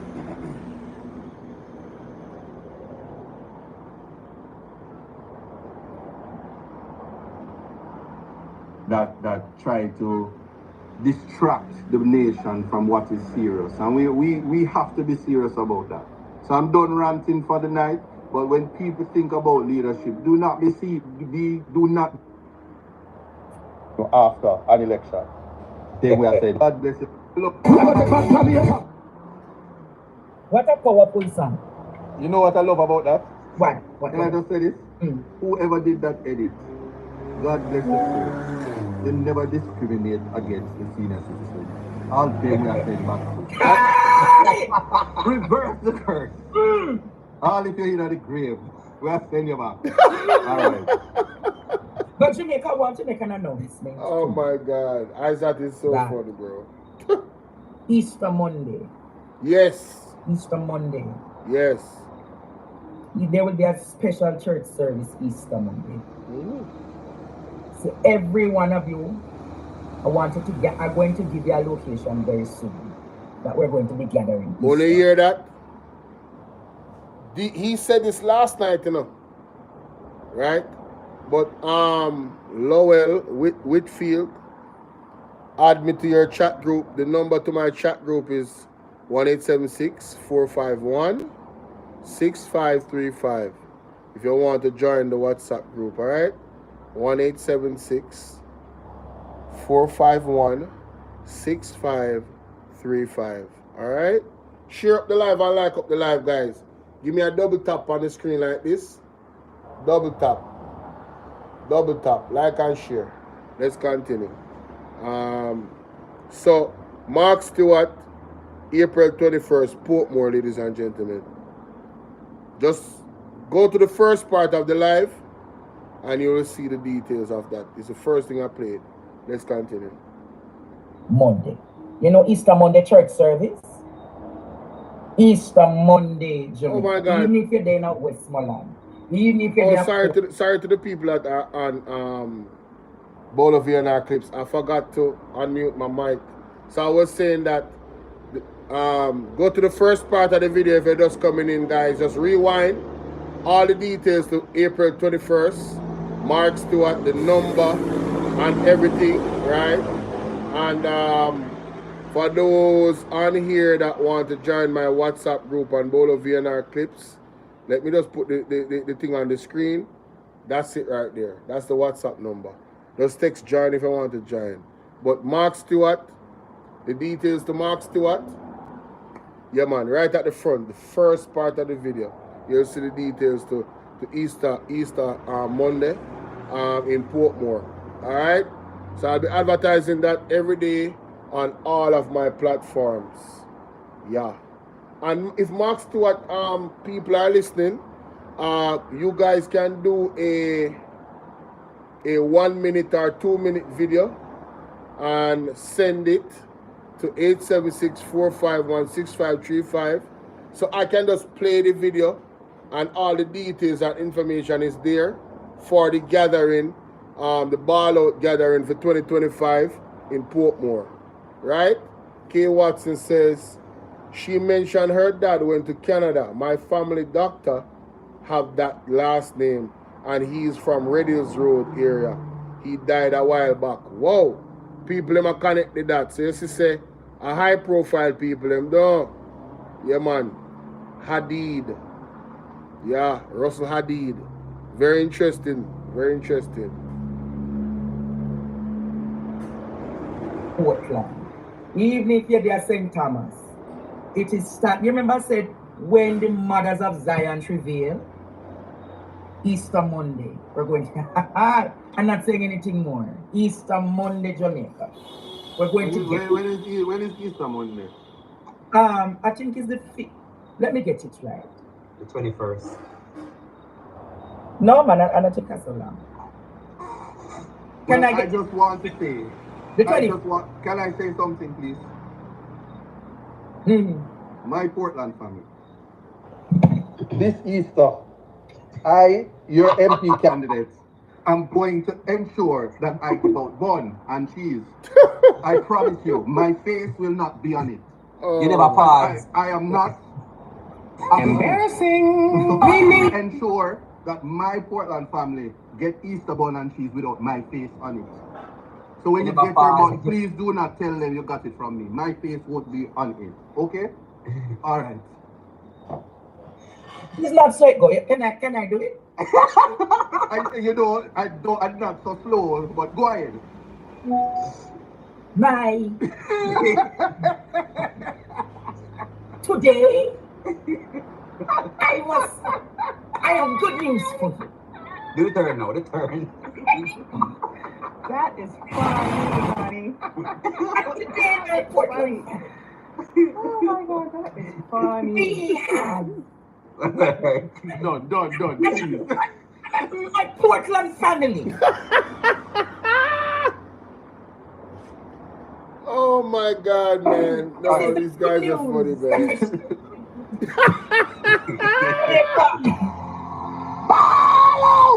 Oh my God. Oh Jesus. This is the good news. And over the years, I have advocated, and I am going to put it to you. Cap it, Portland, cap it!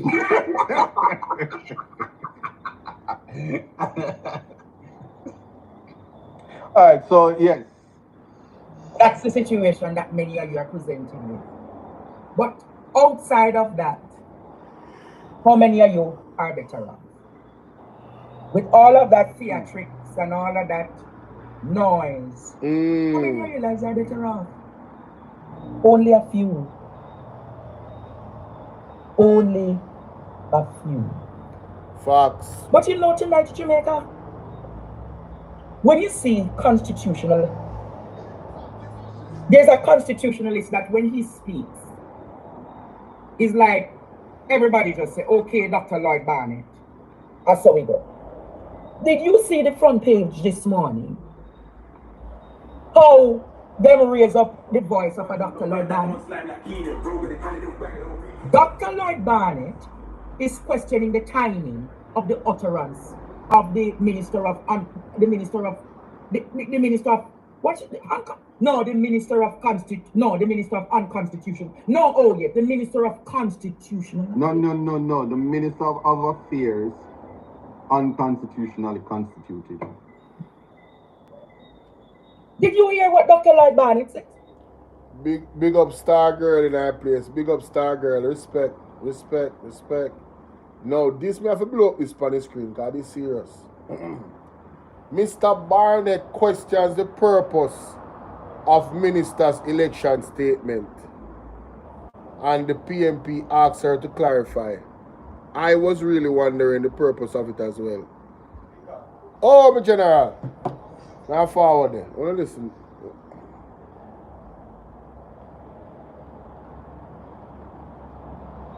What is the purpose of Mali Malahu election statement? Hi, Carly. And Mali Malahu came out today with a press release saying, and she defending her position, because she said the journalists and the media is misleading the public. And she defends her position on the general election duty. Constitutionalist Isat Buchannan, what is your response to Mali Malahu today? Listen, there's the response. The Prime Minister has a very small window now to call the election. Her position is of no moment because traditionally the Prime Minister is the one with the power to call the election. Her statements coming out to say that the Prime Minister is not in a position to call the election and won't call it because he knows that he's losing is of no moment. We do know that it is a fact. So let me make something clear. It's not a position she has to defend. She read from the Constitution and the clear language of the Constitution. Traditionally, the Prime Minister calls or announced, dissolves Parliament, exercising great strength and power to tell the nation he is ready. Having done the work, he's ready. There are Prime Ministers in the past who 3 years into their tenure, they just call the election. That is the power that the Constitution gives the Prime Minister. So when Dr. Lloyd Barnett says, woman, what is your purpose? He's doing so because the clear language of the Constitution, Section 64, says Parliament dissolves after 5 years. The maximum time, September 15, the Parliament dissolves. And the country goes into what is known as purdah. Purdah that rhymes with murder. Because you have forced the Constitution itself to now put mechanisms in place. That is making the government functus. And at least September 15, when the Parliament is dissolved, she is powerless and useless. Mind you, that is already the case. So after September 15, the cabinet can't meet? No. The cabinet, no, hold on. The Parliament dissolves, and what happens is purdah. It means that the people become political administrators, cashiers. Like the foreign minister will be a flight attendant, serve drinks and pay, and when she go around, she collect the fundraising and she do whatever, and pay the ministry staff. Their functions become useless because the government is no longer functioning, except in a limited capacity, up until December 15th. So what's our point? Our point is she was signaling that when you heard Desmond Mackenzie say we will not give up power, they're prepared to take the country into war. And the Constitution says if the country is in war, they get an additional 12 months, and they're called back to serve in their capacity. That is where their minds are at because they cannot win the election. Do that and beat me. And I don't care how much money them come here and spend in Portland. Them cannot win Portland. And me I tell you, say, Miss a man have to stay in the West, cause Doreen a stuck in her boy neck. Miss this go. Miss this go. Producer! Yeah, I know small, I know. Fall out! Whoa!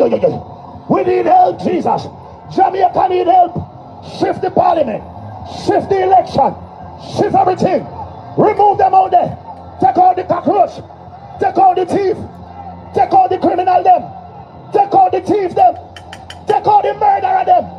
Take out the gang leader them. Out of parliament. Take them out from Portland. Take them out. I hear Portland. Me I go to Portland. Why me I travel to Portland? Take out somebody, man or woman.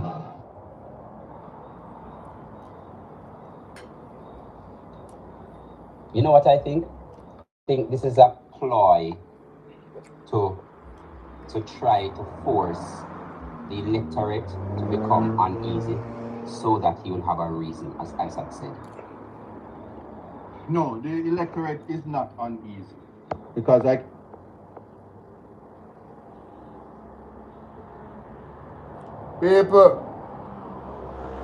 People, me tell you, say Isaac bring the fire out. You think I joke me, I make? Me tell you, say Isaac bring the fire out. You think I joke me, I make? Let's continue. I can tell you this.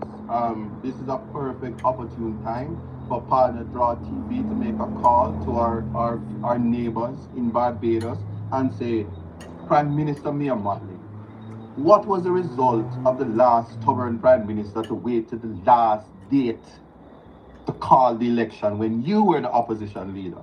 And she will say, Andre, you know, I won all seats. Yes? So, if them think say them bad, make them make the constitution have to call the election.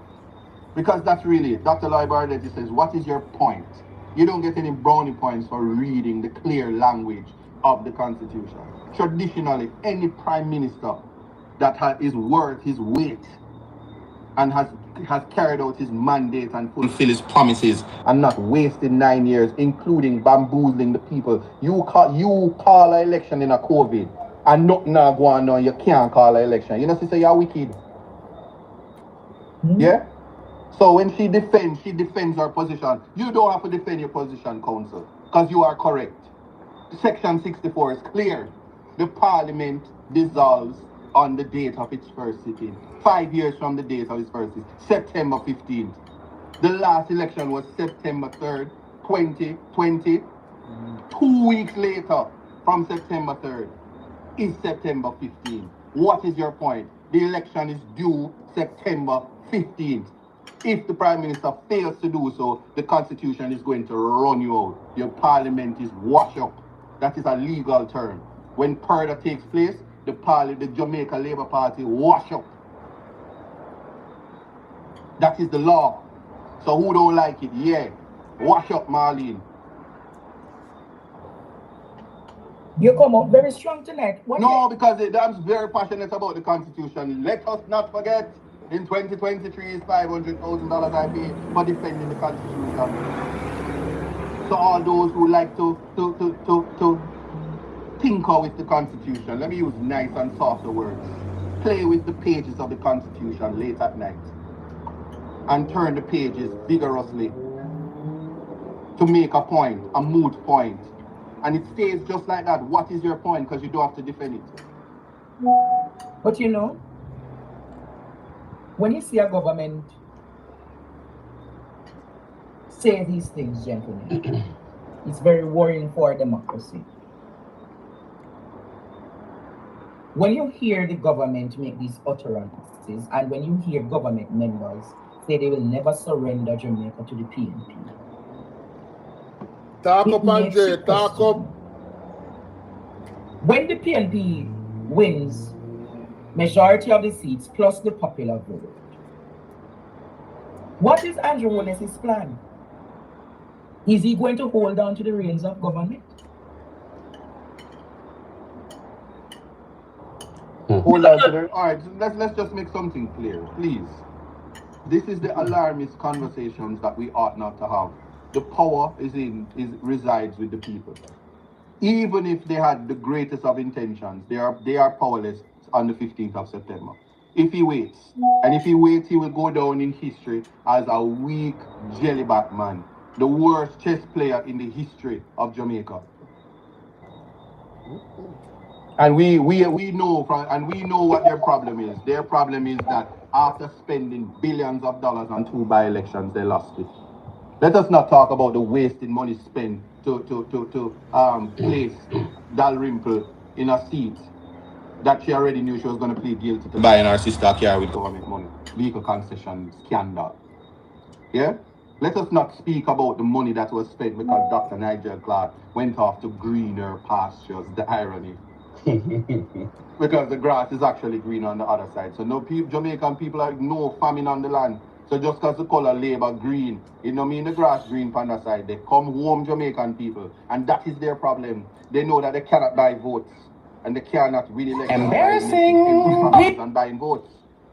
And so you can lie about Emirates coming to Jamaica. It no go so. No technicality. No, hold on. No technicality can make it so. I want to show Jamaica a tweet tonight. I wonder if my producer can find it. Where Caribbean Airlines has confirmed. See it here, producer. I think it's in your catalog.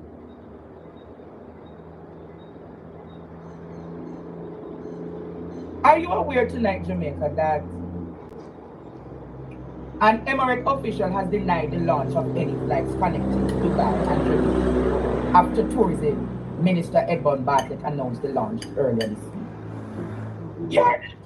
Yeah, I'm aware of it. Let's put something. Can I put something in context? Can I? Am I allowed to? You always are allowed to. Thank you. I'll take the floor. Please, please, Isabel, do not. Isabel, don't say a point of order. Do not say a point of order. No. We have always facilitated free speech over here. We're not practice, a lie. Isabel, that's practice. Mr. Speaker, because it won't be Mr. Speaker. Don't make Isabel get a point of order. Make it practice, all right? Listen. Shut your mouth, let me speak. I may say Mr. Mr. President. All right, but just hear me out though. The issues between what Caribbean Airlines has reported and whether what level staff is doing is here's what is Emirates plane is not going to fly to Jamaica. And I will make this clear again. Condor, which is a connecting flight, the Germany aircraft which comes to Jamaica anyway, yes, is different from a Dubai flight coming to Jamaica. So a travel agent, just let me hear, just so the Jamaican people can understand. If you go on cheapair.com, yeah. If you go there and you say, I want to fly to Dubai, it's going to show you how to get to where and to what gate to get to Dubai.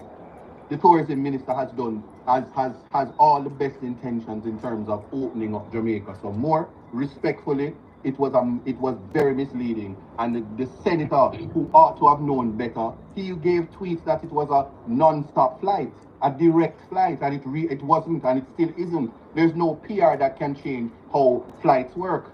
And so nobody's criticizing development, but there was an article in 2022 that was regurgitated, the identical article, and because it is an election year, it is being repeated. So technically, the Emirates flight not coming here? No, the Emirates is not coming here. There's no technicality. There's no technicality, it just now come. And if you said that it was coming, you lie. And that's what I'm saying, look for what happens in an election year. Because I tell the people of Portland, they're going to tell you that they're breaking ground again for the business center. And they're going to start, and they might drop some mall and drop some cement and say construction is going to start.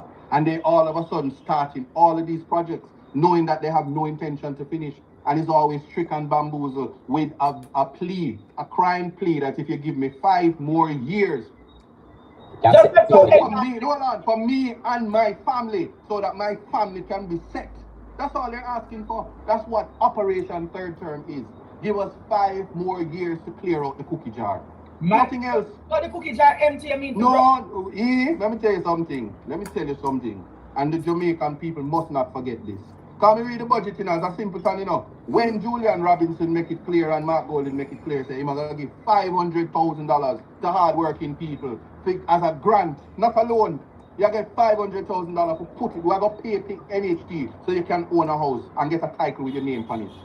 Yeah? Let me tell you who would be happy. Look on the irony. Me. Mark Jefferson Gold. Hold on. Mark Jefferson Golding and Julian Robinson. Look on the irony. Look on the money. You take out the money and tell me if you not say Paul Bogle and George William Gordon, because that's what they did and that's why they get hanged. And when Julian said it and Mark Golding said it, the whole of the labor rights them was ready to string them up and cuss them and are upset that they would allow black people, young people, hard-working people to get a piece of Jamaica while the Prime Minister's wife has acres in Bernard Lodge and starting development and have developments in Ochi and have the whole of Lee's flat right side of a little singing boy. Yeah. May I tell you that? Let us not forget. So when you want to talk about being passionate, this is one of those nights that I say Jamaican people don't sleep. Time come and them have to go call it. And no, this is the beautiful thing.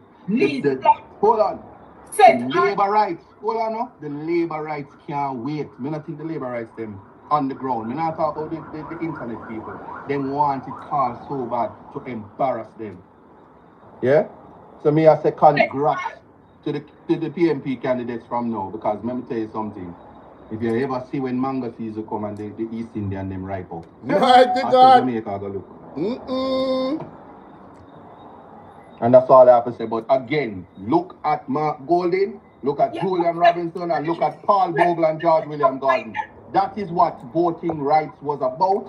And they lost their lives because George William Gordon was giving land to black people because you had to have land to vote. And you see that Governor I, yeah, we'll tell you about the trial of Governor I. And that is what the Jamaica Labour Party represents right now. And just one other thing. You see me I say this directly to all Maroons and every Rastafarian. You cannot be a Labour right and a Rasta man.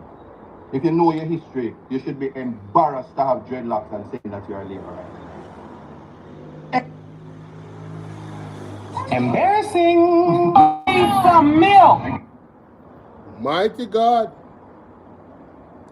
You know, normally I would stop the video and add in my 2 cents. But the way how Isat Buchannan is cooking, you know, she say, Andre can't even talk. Andre, I feel low Isat to talk. My God. Marlon Malawu Fort get it. Edmund Bartlett get it. Apple, may I tell you? The man is cooking and the man attack pure facts. Right? Right? When Edmund Bartlett come out the other day and I read the article, I said, but wait a minute. Why are these people lying? No matter how small the lie is, call it an exaggeration. But because of the climate that we're in, these are the things that they do. It's an election year.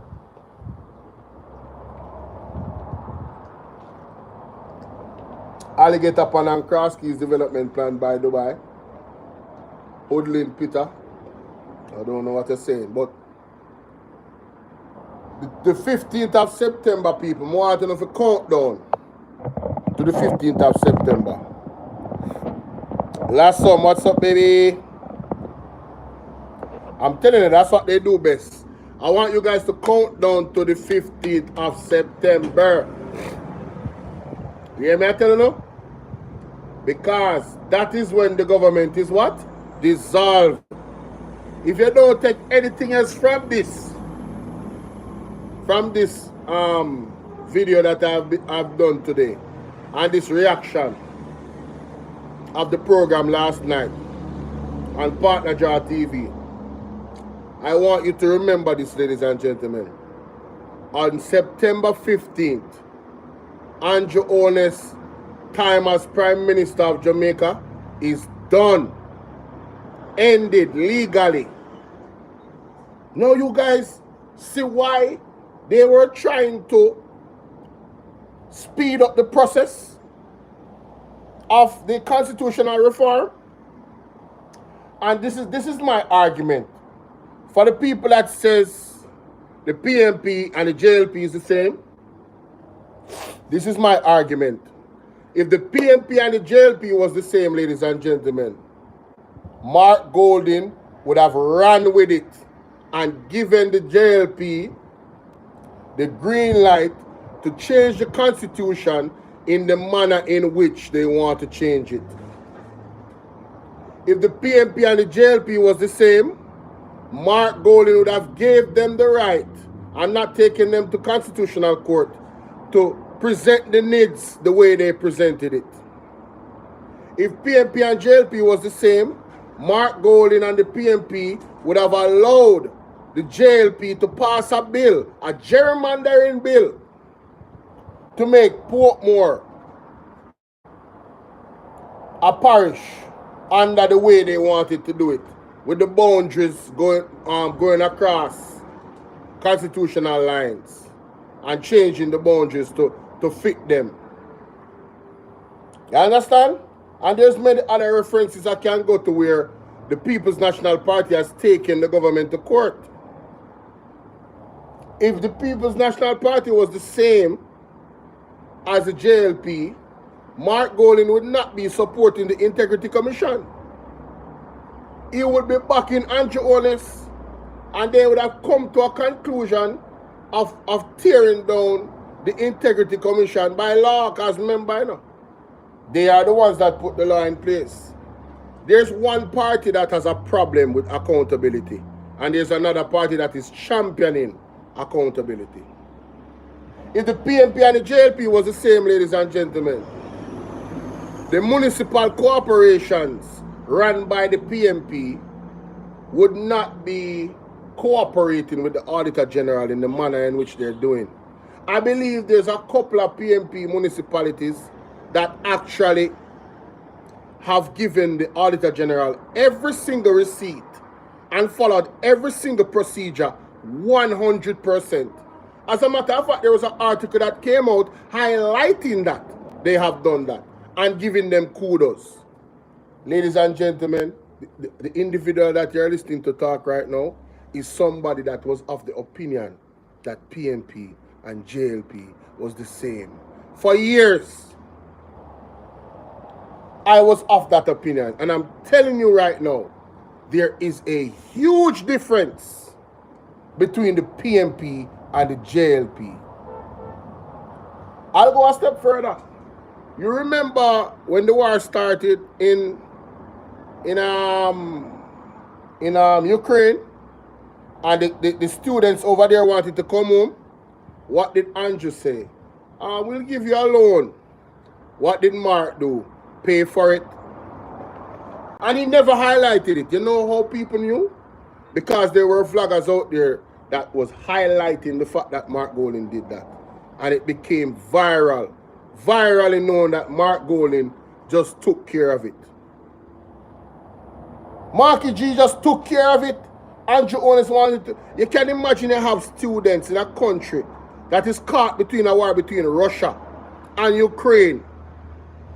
Hey, I want thing, you can't say anything about America, but you say America, it's when it come on to them people in a them type of situation there, them I get them out, you know? They not left them behind. You hear me I tell you? They are getting them out. Andrew Holness in his infinite wisdom, I go ask the people them, if they want to take a loan if you come home from Ukraine because they get caught up in the blouse and skirt. Hey, man, I tell you, if you don't realize, you know, man, this is a declaration for change. Time come. We have to reverse the order. Them people are some wicked people in our JLP, brother. And Jonas, they're ahead of that. And there's no apology. Right? Them don't want to call the election. Them are if I but and I maybe about it. But in a pandemic, you go call election. Eh? And then people get sick. After Dr. does a tell you, say, Virgin, as a medical doctor, do not call an election around this time. I strongly recommend you don't, because it's going to cause a spike in the COVID numbers them. And that is exactly what happened. So you see how him actions them come back and bite him now? Because at first, you run, figure call election in a pandemic, and say you have the momentum. Now, say your ass are going to get, listen to me, fire there must still and then think a cold breeze. People have planned for your Jonas. They are going to vote you out. And there's nothing you can do about it. And at God, there's nothing you can do about it. And at God run things. You remember good. Eh? They are not the same. We are not the same. And that's just the truth. They are not the same, ladies and gentlemen. Yes? Respectfully to all of my friends them out there that hold the position that they are the same, I strongly disagree. And I have named many. I have just outlined many reasons why they are not the same. Andrew Owens and Mark Golden, they are fight for the Constitution. You hear Isat Buchannan revere the Constitution as a lawyer? Because he understands that he's there to defend the people. How many times has the Jamaica Labour Party violated the Constitution? How many times? You can't look over these things, ladies and gentlemen. It is not something to look over. It is important the highest law of the land should be protected by our government and not attacked by our government. The Jamaica Labour Party has attacked the Constitution and tried to go around it and go through it and mash it down.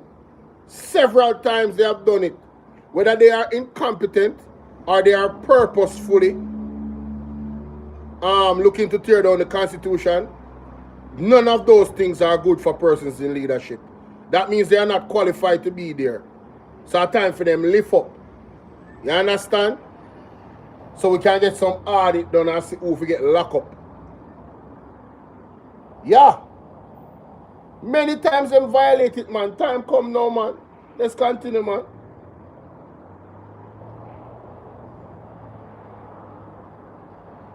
Any dreadlock wearing person who is a Labourite, yeah, should be embarrassed. And you have no respect, no human dignity for not just a culture, but for what it represents and what it means in the times of history. Big facts. And for the Maroons who has been disrespected by this administration and the first administration to not adhere to the realities. Yes, Andrew Holness is the first Prime Minister, even when all of England and the United Nations and UNESCO recognizes the 1738 Treaty and the importance of that. The resources that is in from a Kong Kong to Moortown, to Charlestown, and the Blue Mountains and the Cockpit Country, and the boundaries. You see them trying to change the boundaries and the lines. They test that out in the Blue Mountains and they change boundaries to disenfranchise people. So they try to the Maroons and they come down right here to on land. And it's the same Maroons, because black people, you are Maroons. Don't let them play Animal Farm. This is a bigger, more significant, more than ever, because the Charter of Rights, the most important document, the strongest human rights instrument in the entire world, proven last year when I stood before the Privy Council, the importance of our charter. You can view it on YouTube when I spoke. And the president of the Privy Council spoke about what the Constitution means and the Charter of Rights to Jamaica. Don't take it lightly. So when Malahoo is reading out the provisions of the Constitution that they want to change and tinker for it to make sense to them, to abuse the Jamaican people, as we speak right now, my phone is ringing because the police is taking up young men who they suspect to be PNP and detaining them and disenfranchising them and inconvenience their lives. While Malahoo sits in the Ministry of Constitutional Affairs trying to take away the rights of the Jamaican people, trying to find ways to interpret the Constitution so that the matter goes into court, a space where she always loses in her capacity of the Constitution. And if she is the one that is advising the Prime Minister, this is why the country is where it is. And so I have to speak, because it is my duty, to say, listen man, Jamaican people, no matter where you are, man, it is what is inside of you, your heart. Love who love you. And the love is not, the love will never be monetary. It's respect for self and human dignity. Because if they loved you, they wouldn't be treating you like you're a side girl. They wouldn't be giving you just enough. And you can go all over the internet. Women who have sugar daddies whose rent have to be paid. When the rent is due, they pay just enough. So you have to come back next month. And they wouldn't give you $100,000 one time. US me talk and a Jamaican. So you can change your life and have a house for your family. And put your and even people in settlements who don't have title to land and they want to give you lease land and this and this. A government that loves you will put a roof over your head. A government that loves you will make it easy to have access to ownership. There's no greater feeling than seeing your name on a title. There's no greater feeling, and if you're listening to me right now and it don't happen yet, the next PMP administration will give you that opportunity. And there will be ways, because let me tell you something, it is equity. The People's National Party, the Michael Manley People's National Party, always dealt with equity. You're never supposed to feel good in life when your brothers and sisters is suffering and trying to make way. The poorest among us is who is important. That's why when they put out their polls, you see them laughing on the internet talking about PNP love poor people, but Jamaica Labour Party is for progress. How can you progress when you exclude people who are poor, when poverty is a true crime? Let me tell you something, man. Ask Mr. Producer to move that picture there for me now. Respectfully. Yeah, we're at a serious point in life where we cannot pretend. And people are using PRs and I see them. I won't call their name, but I watched, and I'm raising it, I'm venting tonight. I watched a father. If you know the energy as a father to get up and see your child achieve something, and I saw the joy and the life in KD night to watch his daughter prepare for make some chuck off. Yeah, let me put it that way there. And I saw how proud he was. And they saw it too, and you know what they did? Tried to say the man is old and figure sit down and they disrespected him. Likewise, two elders who gave a lot of their life and service to this country. The sheriff who tell a man to pack him bags and go, and he go at it. Eh? Let me tell you something. And it was very low. It was very low. No, it was low, especially, let me tell you something, especially, they took the Honorable Edward Siaga out of his house, and he had no child in Parliament. He had no picnic to go watch in Parliament, but they needed his energy, and they rewarded him that when he said road can't name, they gave him the very highway that Portia Simpson worked hard for and completed. And it is a change of administration that caused them to name that leg of the highway, the Edward Siaga Highway, when rightfully it should have been the Portia Simpson Miller Highway. You know, say on that point, that our next thing what they need to reverse. Edward Siaga name need to come off of the highway then. Portia Simpson Miller need to get the honors that she deserve. Yeah. Who is with me? Put a 1 in the chat if you agree with me that Portia Simpson Miller name should be honored on that highway and Edward Siaga name redacted. Put a 1 in the chat. I said true word. Yeah man, I really believe that when the PMP comes into power, that should be a priority. It's not a hard fix. It is not a hard fix. That is like claiming somebody else's work. Yeah man, them need to reverse the order them man. Lorraine Smith, big up yourself mama. Thank you for your continued support. You're not only subscribed to Bolo VNR 2.0, but you're subscribed to Bolo VNR clips. I appreciate all of you guys. Thank you so much. But yeah, I really believe that them need to, because you see, I have to give credit. I'm the person. It's just the truth. A real talk. I just the truth. Listen, I never knew how significant of a role Portia Simpson Miller played in the development of the country.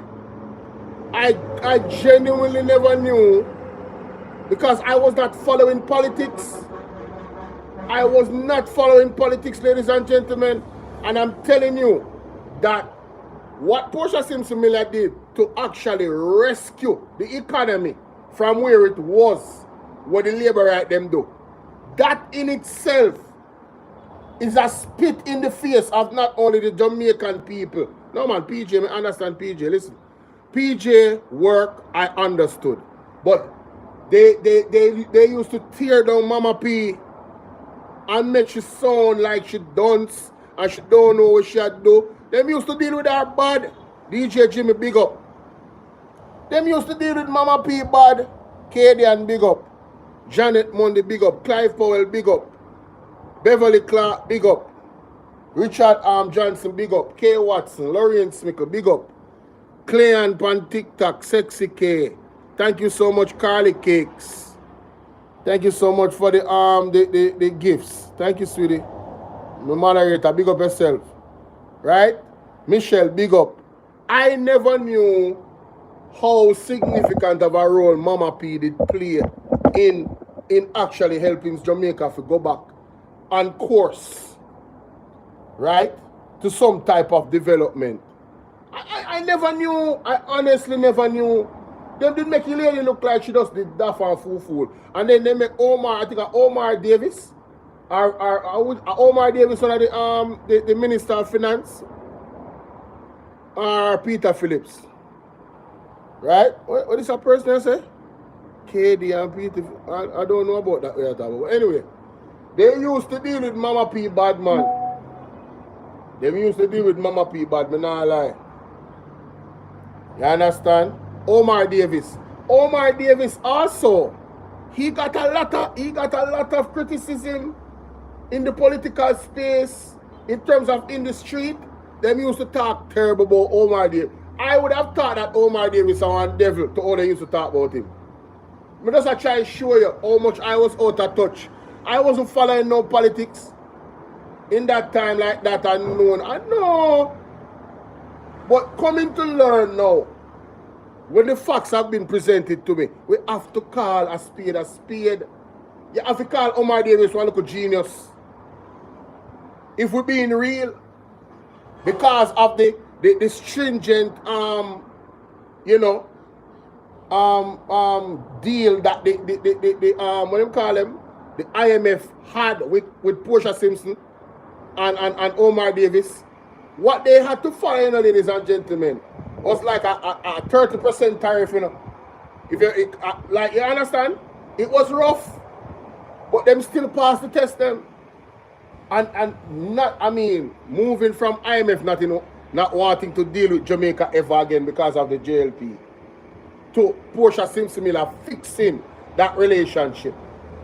When you hear Andrew Owens talk about fiscal prudence and discipline, he need to bow down to the Queen and he need to salute Omar Davis and stop the cap.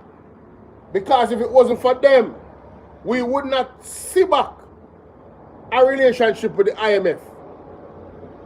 And that's facts. But Sexy K say, only the labor right them don't do well. Only for thief and lie, labor right know how to do good.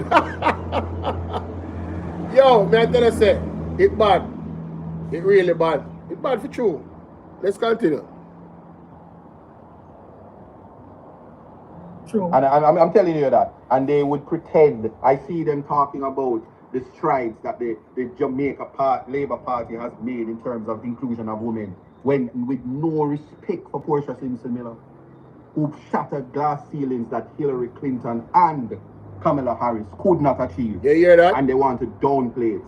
You hear that? Okay for them, and they recalled her everything, and they have always traditionally disrespected members of the People's National Party. Facts. Because they are sons and daughters of Jamaica that never forget that they came from sons and daughters of Jamaica who were not from the rich class and the elite class.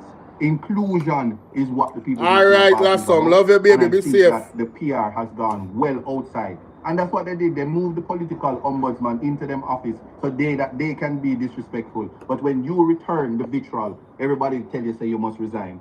Because I don't see how in 2025 a competent medical doctor calls out an issue that needs immediate attention and you're going to attack him and saying chat too much and trying to embarrass Jamaica. It is unheard of, and the level of incompetence and hypocrisy is unacceptable. And anybody who is... May I tell you, say, Isat Buchannan is rolling. But more of it, Richard Johnson say, and the ones who went back to IMF after PJ paid them off. Listen, man, that is a point that had to be said.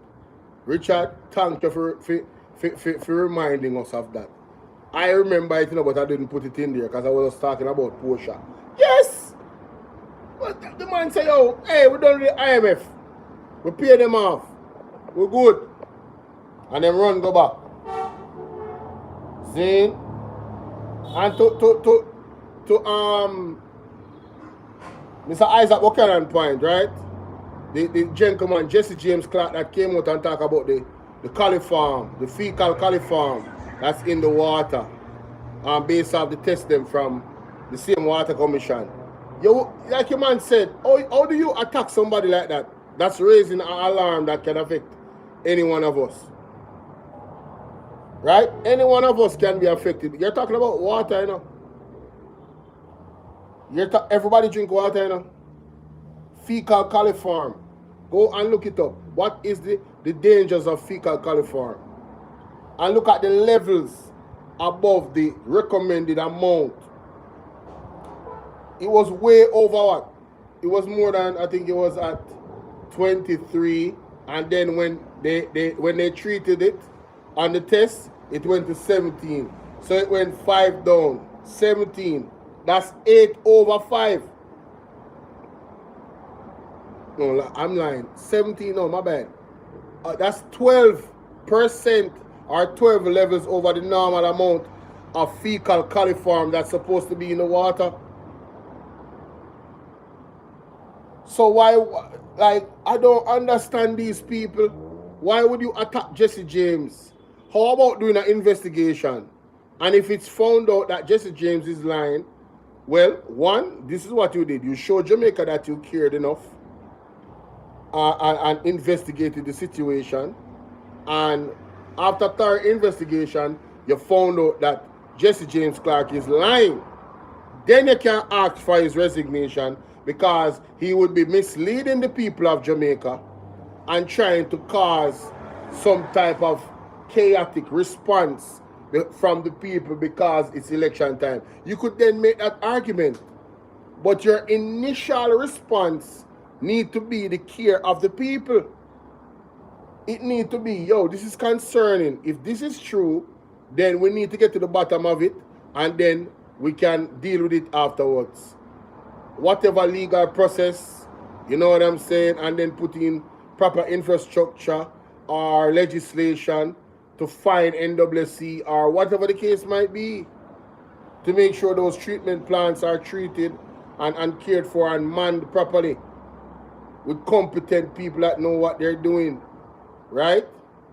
And that is another job opportunity as well. Do they have enough people in those areas where those treatment plants are to, one, secure the treatment plant and also to make sure that it's properly treated, the water is properly treated and tested, and if there's anything of a contaminant like fecal coliforms over 5%, there's an alarm bell that they can ring and lock off the water and let the people know what's going on, and then them flush the system. And you know, you understand what I'm saying? Proper procedure. That should have been the approach. But they attack the man and telling the man he should resign. And the man come now and show you evidence that he's not lying. How do you think well-thinking Jamaican is looking at the government and the individuals that are coming out representing Andrew Onis. Huh? It's a damn shame, man. Mighty God. Is true to their profession. If the medical council holds any weight, they ought to call in that senator and tell him that you are not aware of the oath that you took. Because you cannot PR nonsense. You cannot PR danger. And the people who call it special in saying chat too much and trying to embarrass Jamaica. It is unheard of. And the level of incompetence and hypocrisy is unacceptable. And anybody who is true to their profession, if the medical council holds any weight, they ought to call in that senator and tell him that you are not aware of the oath that you took. Because you cannot PR nonsense. You cannot PR danger. And the people who call out slackness should always be rewarded, regardless of the manner that they call it out in. Yes. And so we cannot be selective to call out respect while people, even media houses, participate in disrespect and discrimination against the elderly, discrimination against truth, and use ad hominem attacks against people. And I will go as far as saying, anytime you go to the level so low that when they go low, you're inviting people to go low rather than remain high. That's Andre's slogan, right? When they go low, we go high. I think they should get a particular treatment and the relevant bodies should suspend them and fire them, and they should be removed from particular posts if Jamaica is moving in a direction where morality matters to them. Ethics. And we can't chalk it up to it is a political year and a politically hot climate when you're allowed to spit vitriol and disrespect selectively. And when you can even have a platform, a political platform, and call nonsensical, irrelevant people up there, put them in your clothes and have them disrespect people, knowing that they don't even wear the clothes that they're in, and carry no clout or weight. It is the party that is to be disciplined. It is the party that allows platforms to cause the level of disrespect.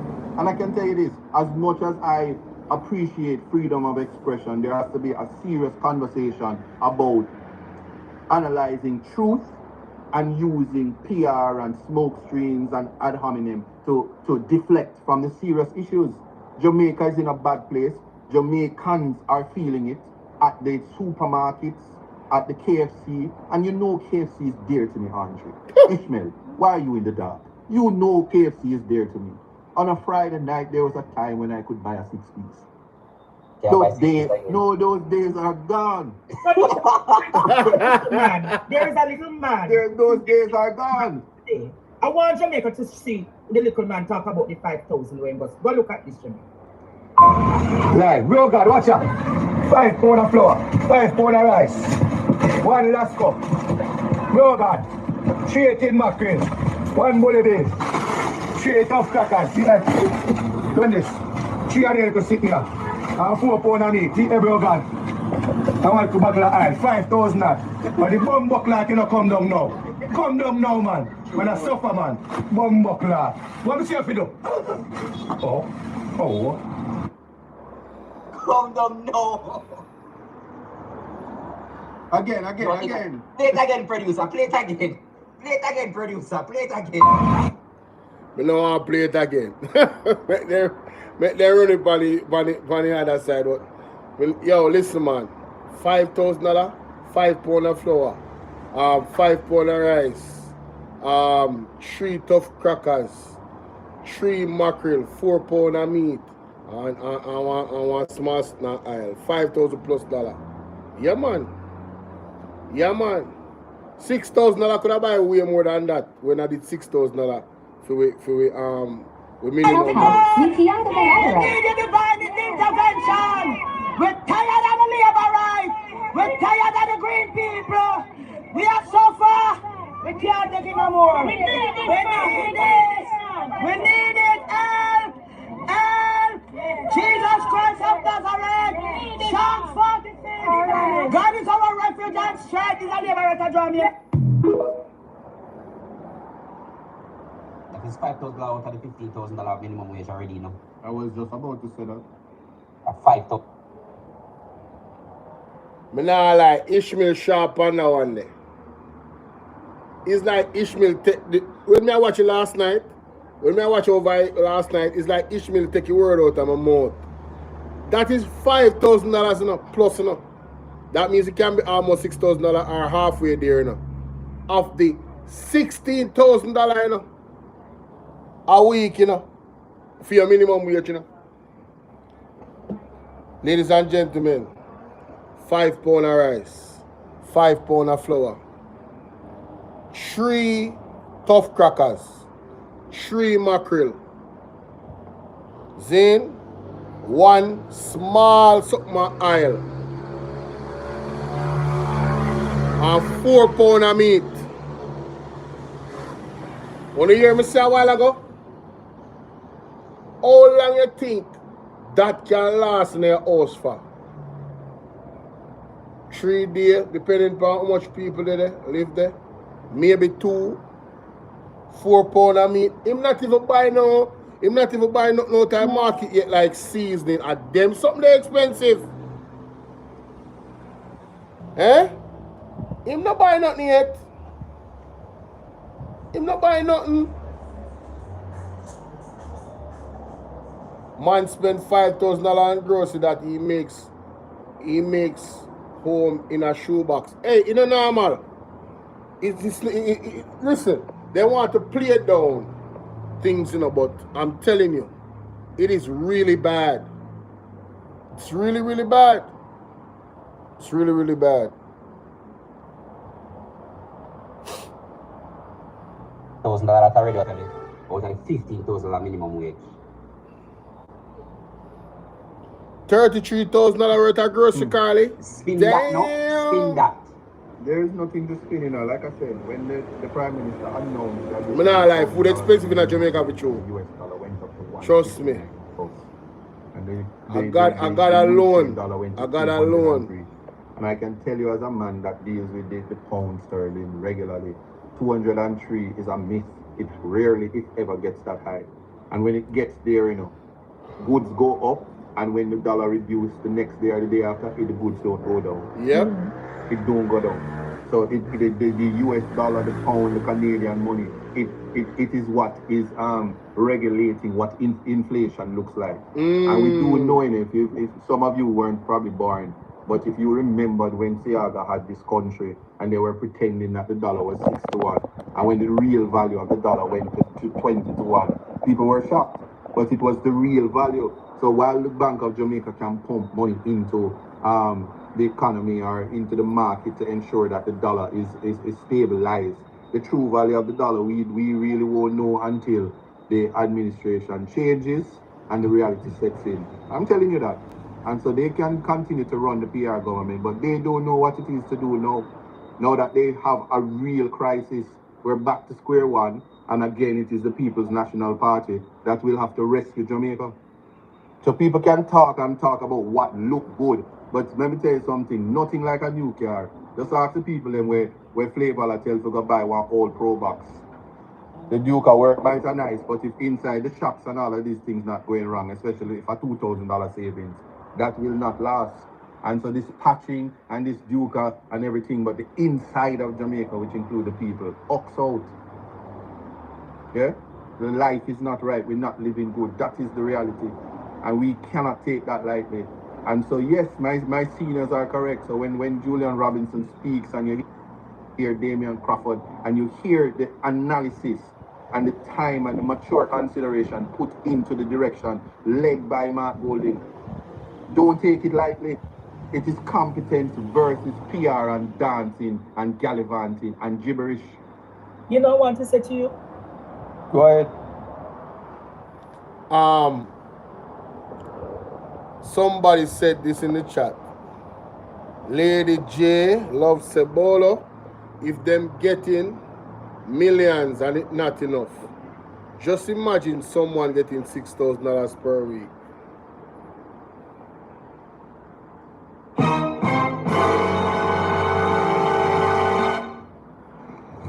Emotional damage.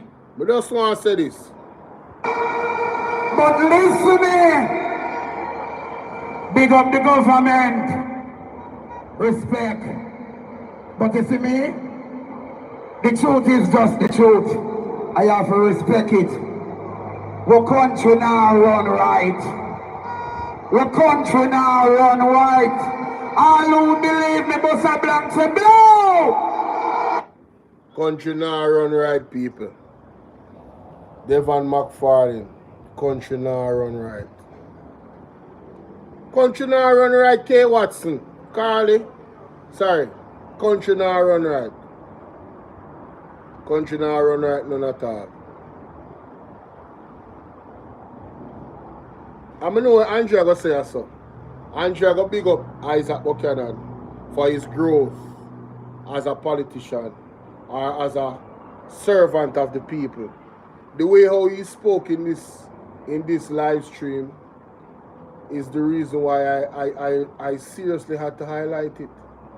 I couldn't not cover this. It was too significant. The stuff that he was saying, it just hit different, brother. It connect in so many ways. I'm telling you. Right?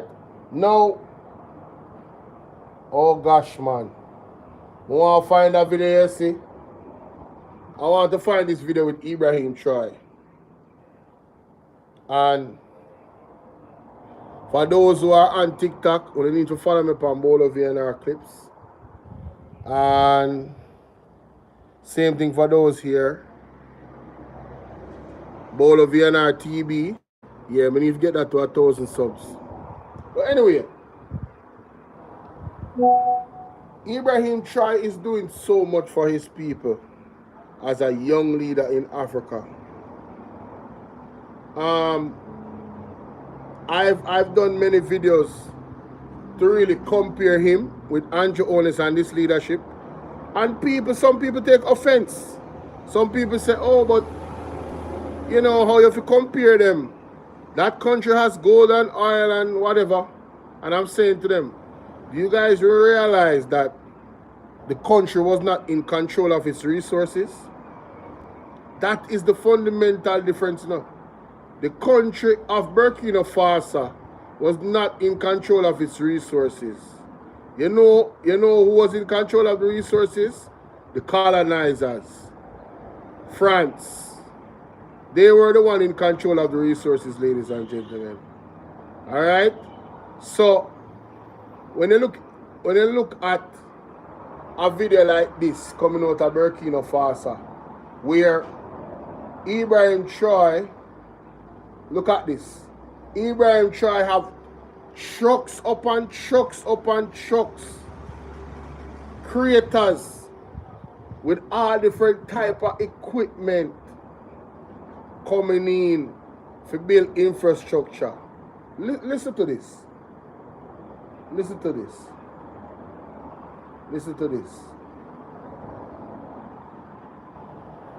Big up Takemai TV. The military leader, that is Ibrahim Traore, is Ibrahim Traore, look at that. Vehicles to Burkina Faso. These combined harvesters, tipper trucks, whatever. We're actually just going to Boga, and then we found a horde of these vehicles traveling to Burkina Faso. Just imagine Burkina Faso, chance farm. All over. Look at that. You can imagine the kind of progress we will make as Africans. Just look at this. We actually drove, and then we get to a part where you feel like, oh, this is look at that. Develop, and understand that the man take over the government. Look at that. Vehicles are countless. They are so countless, and I just want to say a big shout out to Ibrahim Traore, and then the people of Burkina Faso. They've got a lovely president. Since all over Africa. Ibrahim Traore take out the intruders them from Burkina Faso, looking at that short period of time since he take over the government, look how much this guy is able to achieve. Talk truth, brother. Look at the short period of time when man take over the government, you know. And everyone see the things that what this man achieved in a Burkina Faso for the short period of time. They showed us that all of these government member pass through need to go to put on the firing squad. Because them are enslaved, them say this stuff is true. Look what this man achieved in a short period of time. Look what he do for the country. And you have Andrew on the still in Jamaica for 9 years. I come with him big dirty nose now on promise. In a court. For a thief money from we, you know. After I say we have to raise him pay, you know, him man still a thief. I want change constitution to avoid prison time. Brother, sorry to say, but a hard bomb clock labor. What good for you goes, good for you gander. Look at that. Alright. So Ibrahim try, yes, he's definitely Wayne Bogle, big up. Lady J, the Prime Minister of Jamaica is doing the opposite of what Ibrahim Try is doing for Burkina Faso. Total opposite. Ibrahim Try is not entertaining potential colonizers. Alright, if you're dealing with him and his country, you have to come on the board with respect, and you have to come as a partner, and the partnership has to benefit his people more and make sense for his people. And let me give you an example of what I'm talking about. You know how you would fix the roads in Jamaica and you would get contractors to fix the road? Yes? That obviously have the manpower, skill set and machinery to do so.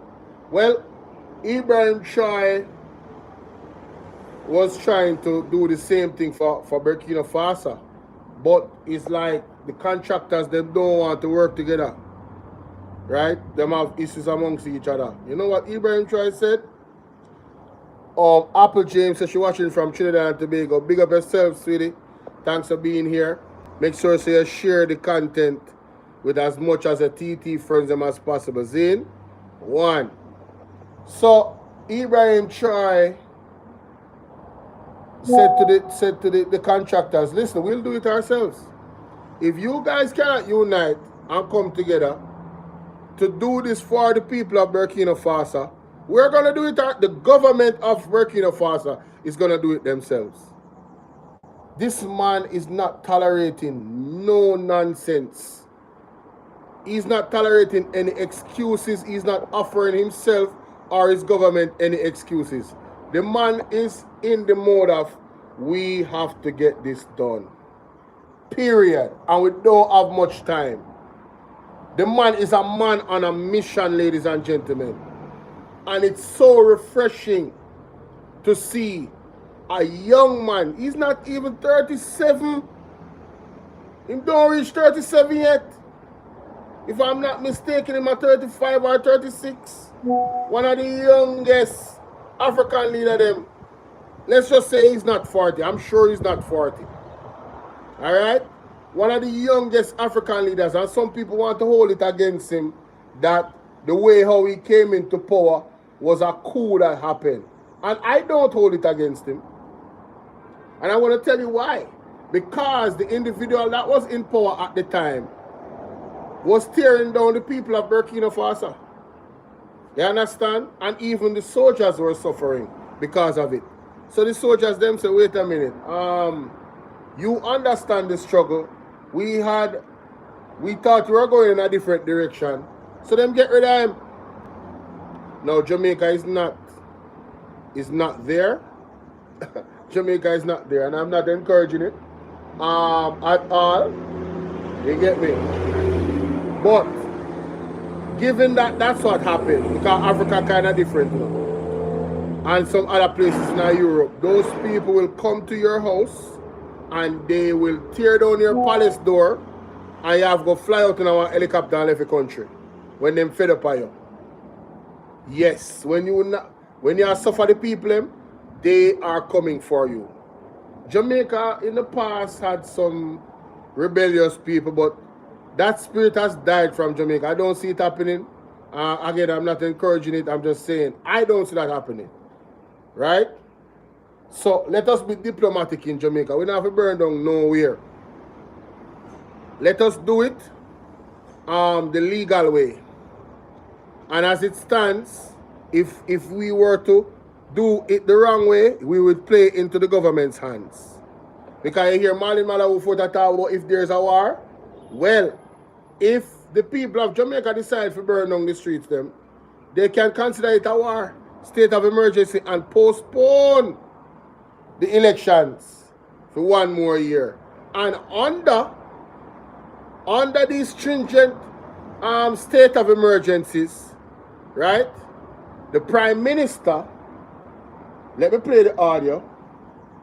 Cause I have it on I have it on something there. From the soundbite right here, so. Let me play the audio what the Prime Minister says about the state of emergencies, ladies and gentlemen. Let me find that audio. Because according to him, you know. No, God knows. I don't hear that. According to him, you know, the criminals them is hiding behind the guise or this idea that they are citizens of Jamaica, you know. And I mean say no people. Him say no.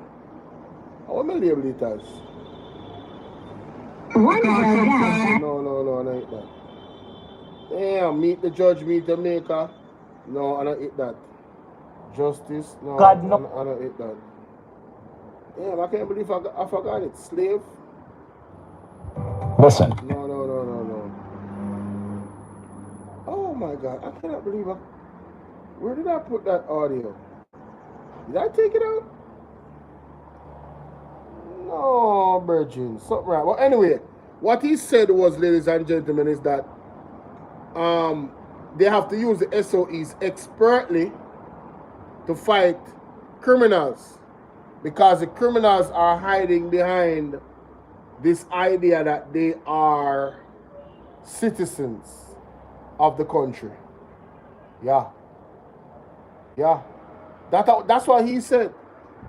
I don't know, Mr. Hardy. I go find it, you know. I go find it. Daryl Vaz, Desmond McKenzie. Speaking of the man then. No. Alright, I'm going to find it on the computer. Because the other day, I'm going to go on the GIS website and find it. But I'm sure I made an audio of this thing specifically and put it on my soundboard. It's very strange that I'm not seeing it there. Very, very strange indeed. Let me go in on my computer and my audios them right there, so. Audio clips. Marky G, Justice, Lucien Board, Andrew, Selive, Meet the Judge or Meet the Maker. Is it? Man, this is crazy. 1 second, guys. Step up! Oh. Fuck, step up! Oh, that time Mr. Lonesome. Mr. Lonesome song. I need to edit that back, you know. Meet the Judge or Meet the Maker.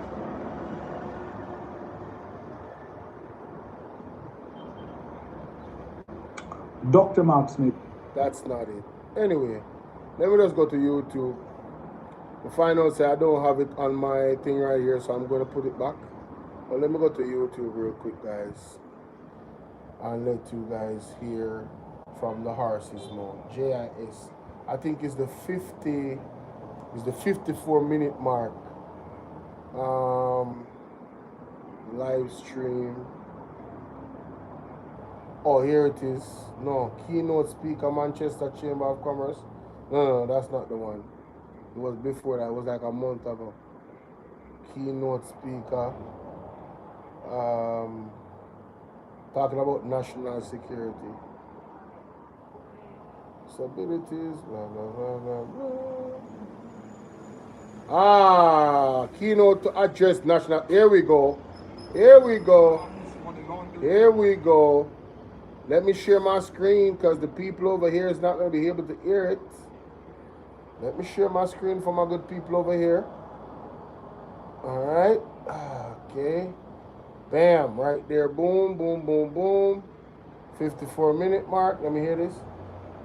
So they use violence and the ultimate form of violence, murder, to create this fear that brings the citizen under their control as they feel alright, that's helpless because the state is unable to protect them. The longer that the state is unable to protect those citizens in those spaces, the greater the control that the gangs will have.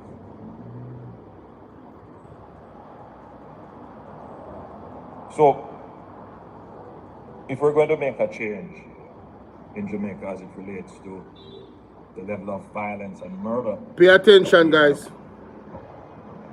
Significant impact on controlling guns coming into the country and in dealing with the criminal enterprises that we euphemistically call gangs.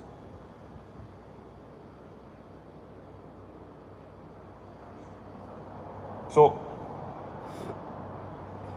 once we accept that the threats we face are transnational, then our responses must be equally transnational, and we must embrace greater security cooperation and reciprocity.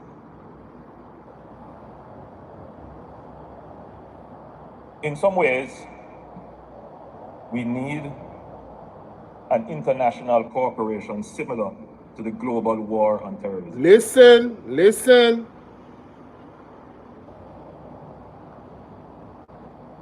We need a global consensus that will create a global war on gangs, that will treat with them in the same way that international effort was mobilized in creating standardized legislation across jurisdictions, dealing with finances of gangs, but coordinating how exceptional and emergency powers are used to deal with these criminals who hide under the protection of being citizens of a country. Used to deal with these criminals who hide under the protection of being citizens. Criminal powers are used to deal with these criminals who hide under the protection of being citizens of a country.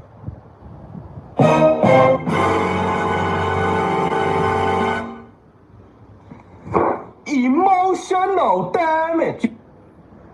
So, according to the Prime Minister, criminals are hiding behind the guise of being citizens of the country. And of course, the SOEs are strategically used by him to take away that protection of being a citizen of the country. I want you guys to really listen to the words that is coming out of the man's mouth, and I want you to tell me if I am crazy. Am I reading this wrong? I don't know if anybody else in social media covered this and realized what this man said and read between the lines of what he's saying or deciphered what he's saying and how dangerous of a statement he's making. This statement sounds like a human rights violation. This whole statement sounds like a human rights violation. Isn't there a charter that says everyone has the right to live and life, even criminals? Now he wants to take away the protection of them being citizens. So that's why he's using the SOEs. That's what he's saying. Remember, Mark Golden carried them to court. Mark Golden carried them to court for the SOEs, the abuse of the state of emergencies. And if that wasn't enough, ladies and gentlemen, the police have unalived 85 people from January to March 31st. And the reason why that is alarming, is because last year, the police unalived 85 people around July. We are in March, 3 months in, and they have reached their quota. And to add insult to injury and to add to concern of this worrying trend, 189 persons were unalive by the police the entire of last year, right?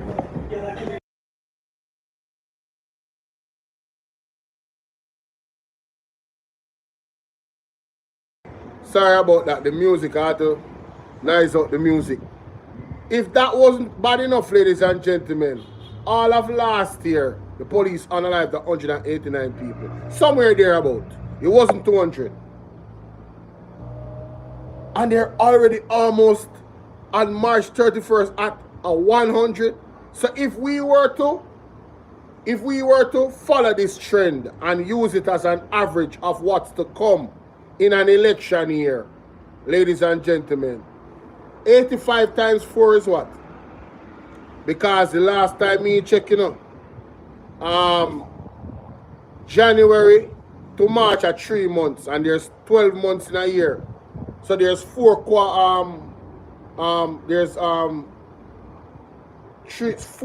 times you can get 3, right? So 3 4 is 12. So 4 times 85 is what? 380. Isn't that right? That's how it go. That's how 340. Yeah, 4 times 5, 20 carry 2, and then I go suburbs, and 4 times 4, 4 times 4. Yeah, 340. Yeah, 340. I got it right. Thank you. Appreciate that. 340. That would be more than wow, that would be 100.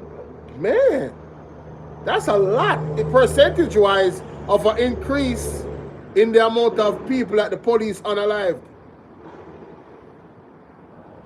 Isn't the police supposed to serve and protect?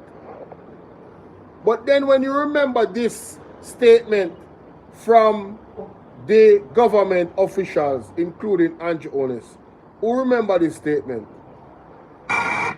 Either meet a judge or meet your maker. Our prisons and police lockups are fully populated. I do not train my police to lose. We have the superior training and firepower to ensure that we win every time. Wherever they go, we'll find them and we'll bring them in, one way or the other. Whether we bring them in the pickup that come behind us in the car, I don't want to come on a stretcher. It's their business. I don't problem that, right? But we'll find them and bring them in. Either meet a judge or meet your maker. The man said that the prisons are full. And Jonas said, meet them judge or meet them mater. The Minister of National Security said, we are pick them up anyway, you know. We are come for them, you know, whether them come with the pickup coming behind, but them are gonna leave dead or alive, brother.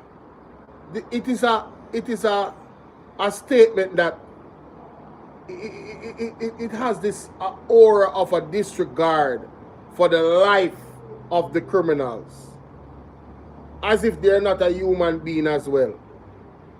And I know some people out there, you know, are so lost in their humanity that they believe that they are the judge and the maker. But remember what the Bible says, leave vengeance unto the Lord. Yes? Can I get an amen? Who learned that in a Bible? God not say leave vengeance upon him. Yes? So we have to be careful that we don't become the criminals by thinking like the criminals. Eye for eye and all of these things.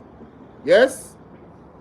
Yeah, we are going to lose your humanity. So we have a government that is championing the police, in my opinion, to have a sort of disregard for criminals' life because they are criminals. As a matter of fact, again I say this, and I'm going to continue to make this point until the point reaches home to every single Jamaican person.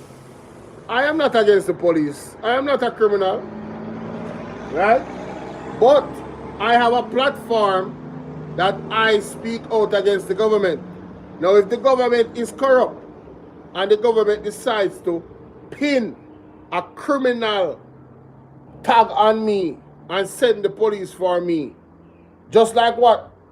Similar thing that happened to Pastor Peter Chambers. How much police him say? You remember I played it yesterday? Yesterday morning. How much police he said came for him? Right? CETA come for him. And they were shocked. They were looking for, what they were looking for was a gangster or a drug dealer. Somebody like that. Right? The man didn't even have a tattoo on him. They were so shocked. Right? So today is the declaration of change, ladies and gentlemen. We are declaring change. Change have to come. We cannot continue in the manner in which we are continuing right now. And a leader like Ibrahim Chai is somebody that I would welcome in this space. Right? To have some balls. Right? If you sit down with a man like Donald Trump and be a man and not be a puppy and a crawl and a waggling tail. You understand? And even if we have to go through some tough times, again I say, what them always say, Jamaica, if you want good what happen, your nose have to run. Not true. Let me play this back again so we can hear from the horse's mouth what this man said. Listen this again. How exceptional and emergency powers are used to deal with these criminals who hide under the protection of being citizens of a country. Who hide under the protection of being citizens of a country. Who hide under the protection of being citizens of a country. Who hide under the protection of being citizens of a country. So according to Andrew Wallace, the criminals are hiding under the protection of being citizens of a country. I thought criminals were citizens too. I never knew they were aliens of the country. When did it happen that criminals are aliens of the country? This is a human rights issue, ladies and gentlemen. This is a human rights conversation. This is our leader. Not for long. Because September 15th can't come too soon. And with that, I say good evening. Good afternoon. Thank you guys for making this a successful stream. Bolo VNR clips. I see you guys over there. Yes, you guys really came through. 105 in the chat on a normal day. Wow, we reached 100 and what? I think it was 20, almost 20 over there. Over here on Bolo VNR 2.0, we're still having challenges with people getting the notification. So I guess I'll have to multi-stream like this, ladies and gentlemen. Yeah, I guess I'm gonna have to multi-stream like this. It is what it is, man. It is what it is. So yeah, I just wanted to highlight that, and I hope you guys get the message. September 15th, lock down the date. April 21st. April 21st, guys. Let me play what the apostle said about April 21st. Before you guys go, listen. Yes? The Spirit just told me that they are going to send for you. Yes? We're calling the nation. We're calling Andre Steve. We're calling Hot Topic. We're calling Bolo. What is it? Bolo. Man, shout out to the apostle, man. So I'm hey Sharon, what's up, love? You're baking buns for us April 21st. No. April 21st, the apostle Mark Stewart in Portmore. He's calling on everyone to come. The man said he's linking with the churches and the pastors, and them not really, working with him. So he might work with the sin of them. Alright? And the backslide of them. And they might call upon us to gather for ball out April 21st in Portmore, because he's saying prophetically we are in danger as a country, and this is what is required for us to be, as a people, to reverse the order that is being put on the Jamaican people. You understand? We need to take back Jamaica. God needs to take back Jamaica. So if you guys are standing with God, all right, and not the devil, again, go to Mark Stewart's page on YouTube. All right, Mark Stewart, just like how it sounds, I say it name. MarkStewart, Mark Stewart.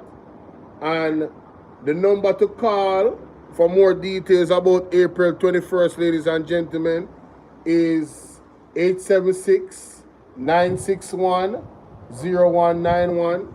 That's 876-961-0191. The other number you can call is 876-869-9522. That's 876-869-9522. If you don't hear that, just reverse the video and listen it again. Write it down and make your plans, because they might have buses organized depending on how many people want to come. You can get a bus, possibly, and you have to do it early too.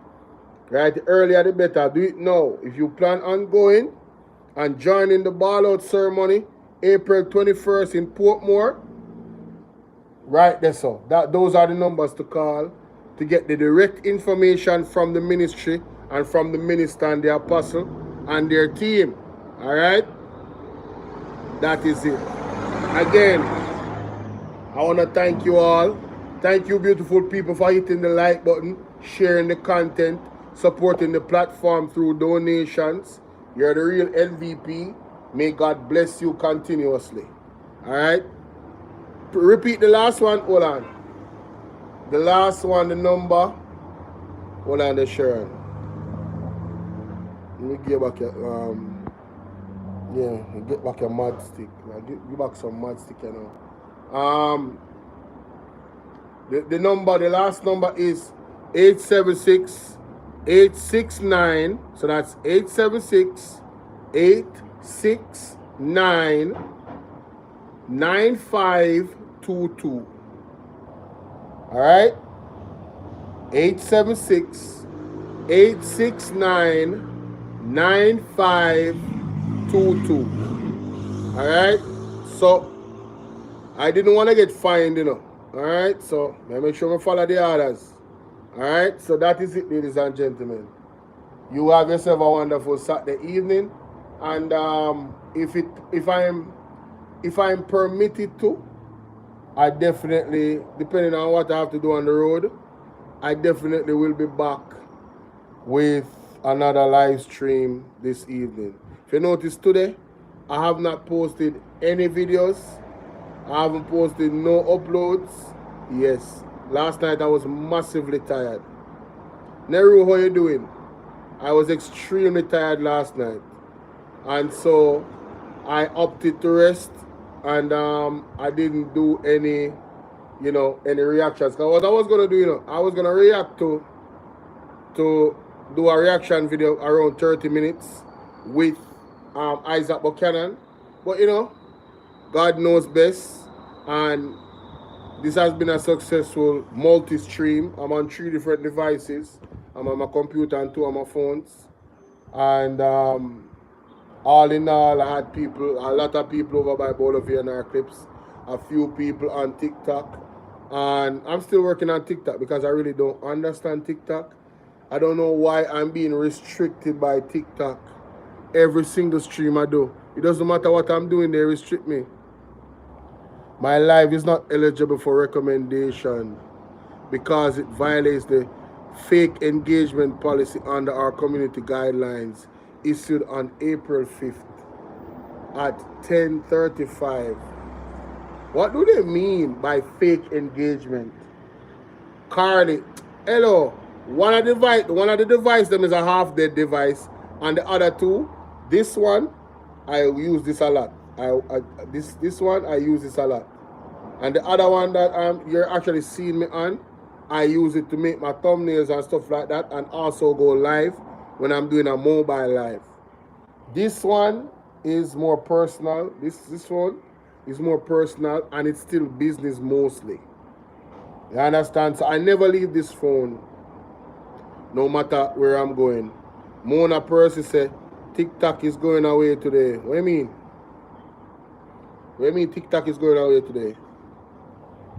What do you mean by that?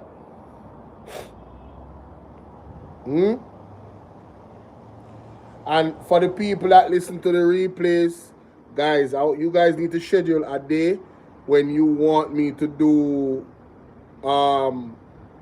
call-ins. When do you want me to go live? Where you can call in and express yourself about the many issues that are happening in Jamaica. We can schedule a day. I don't know which day is good for you guys. But Trump push back TikTok. Man, listen. You know, so TikTok is thank you so much, K. Watson. Lord have mercy. K. Watson said, Bolo, your platform is getting bigger by the days. You're putting in the work. It's all about positivity and truth. Build your platform. Speak it as it is. I receive that. Thank you so much. And glory be to God for all of the growth that my channels are experiencing. It's all the Most High. It's not me. Trust me. And that's just the truth. All right. See you guys later.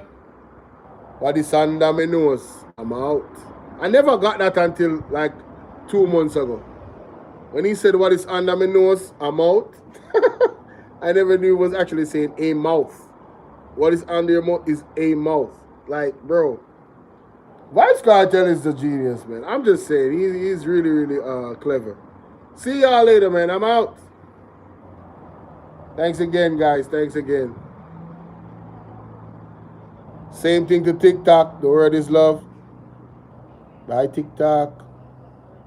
Thank you. Thank you for all the gifts. Thank you for all the likes. Thank you for all the shares. All right. You have a blessed day.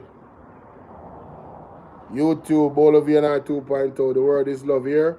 Guys, please remember to hit the like button when you leave. Because some of you don't hit the like button yet. All right. Hit the like button when we end the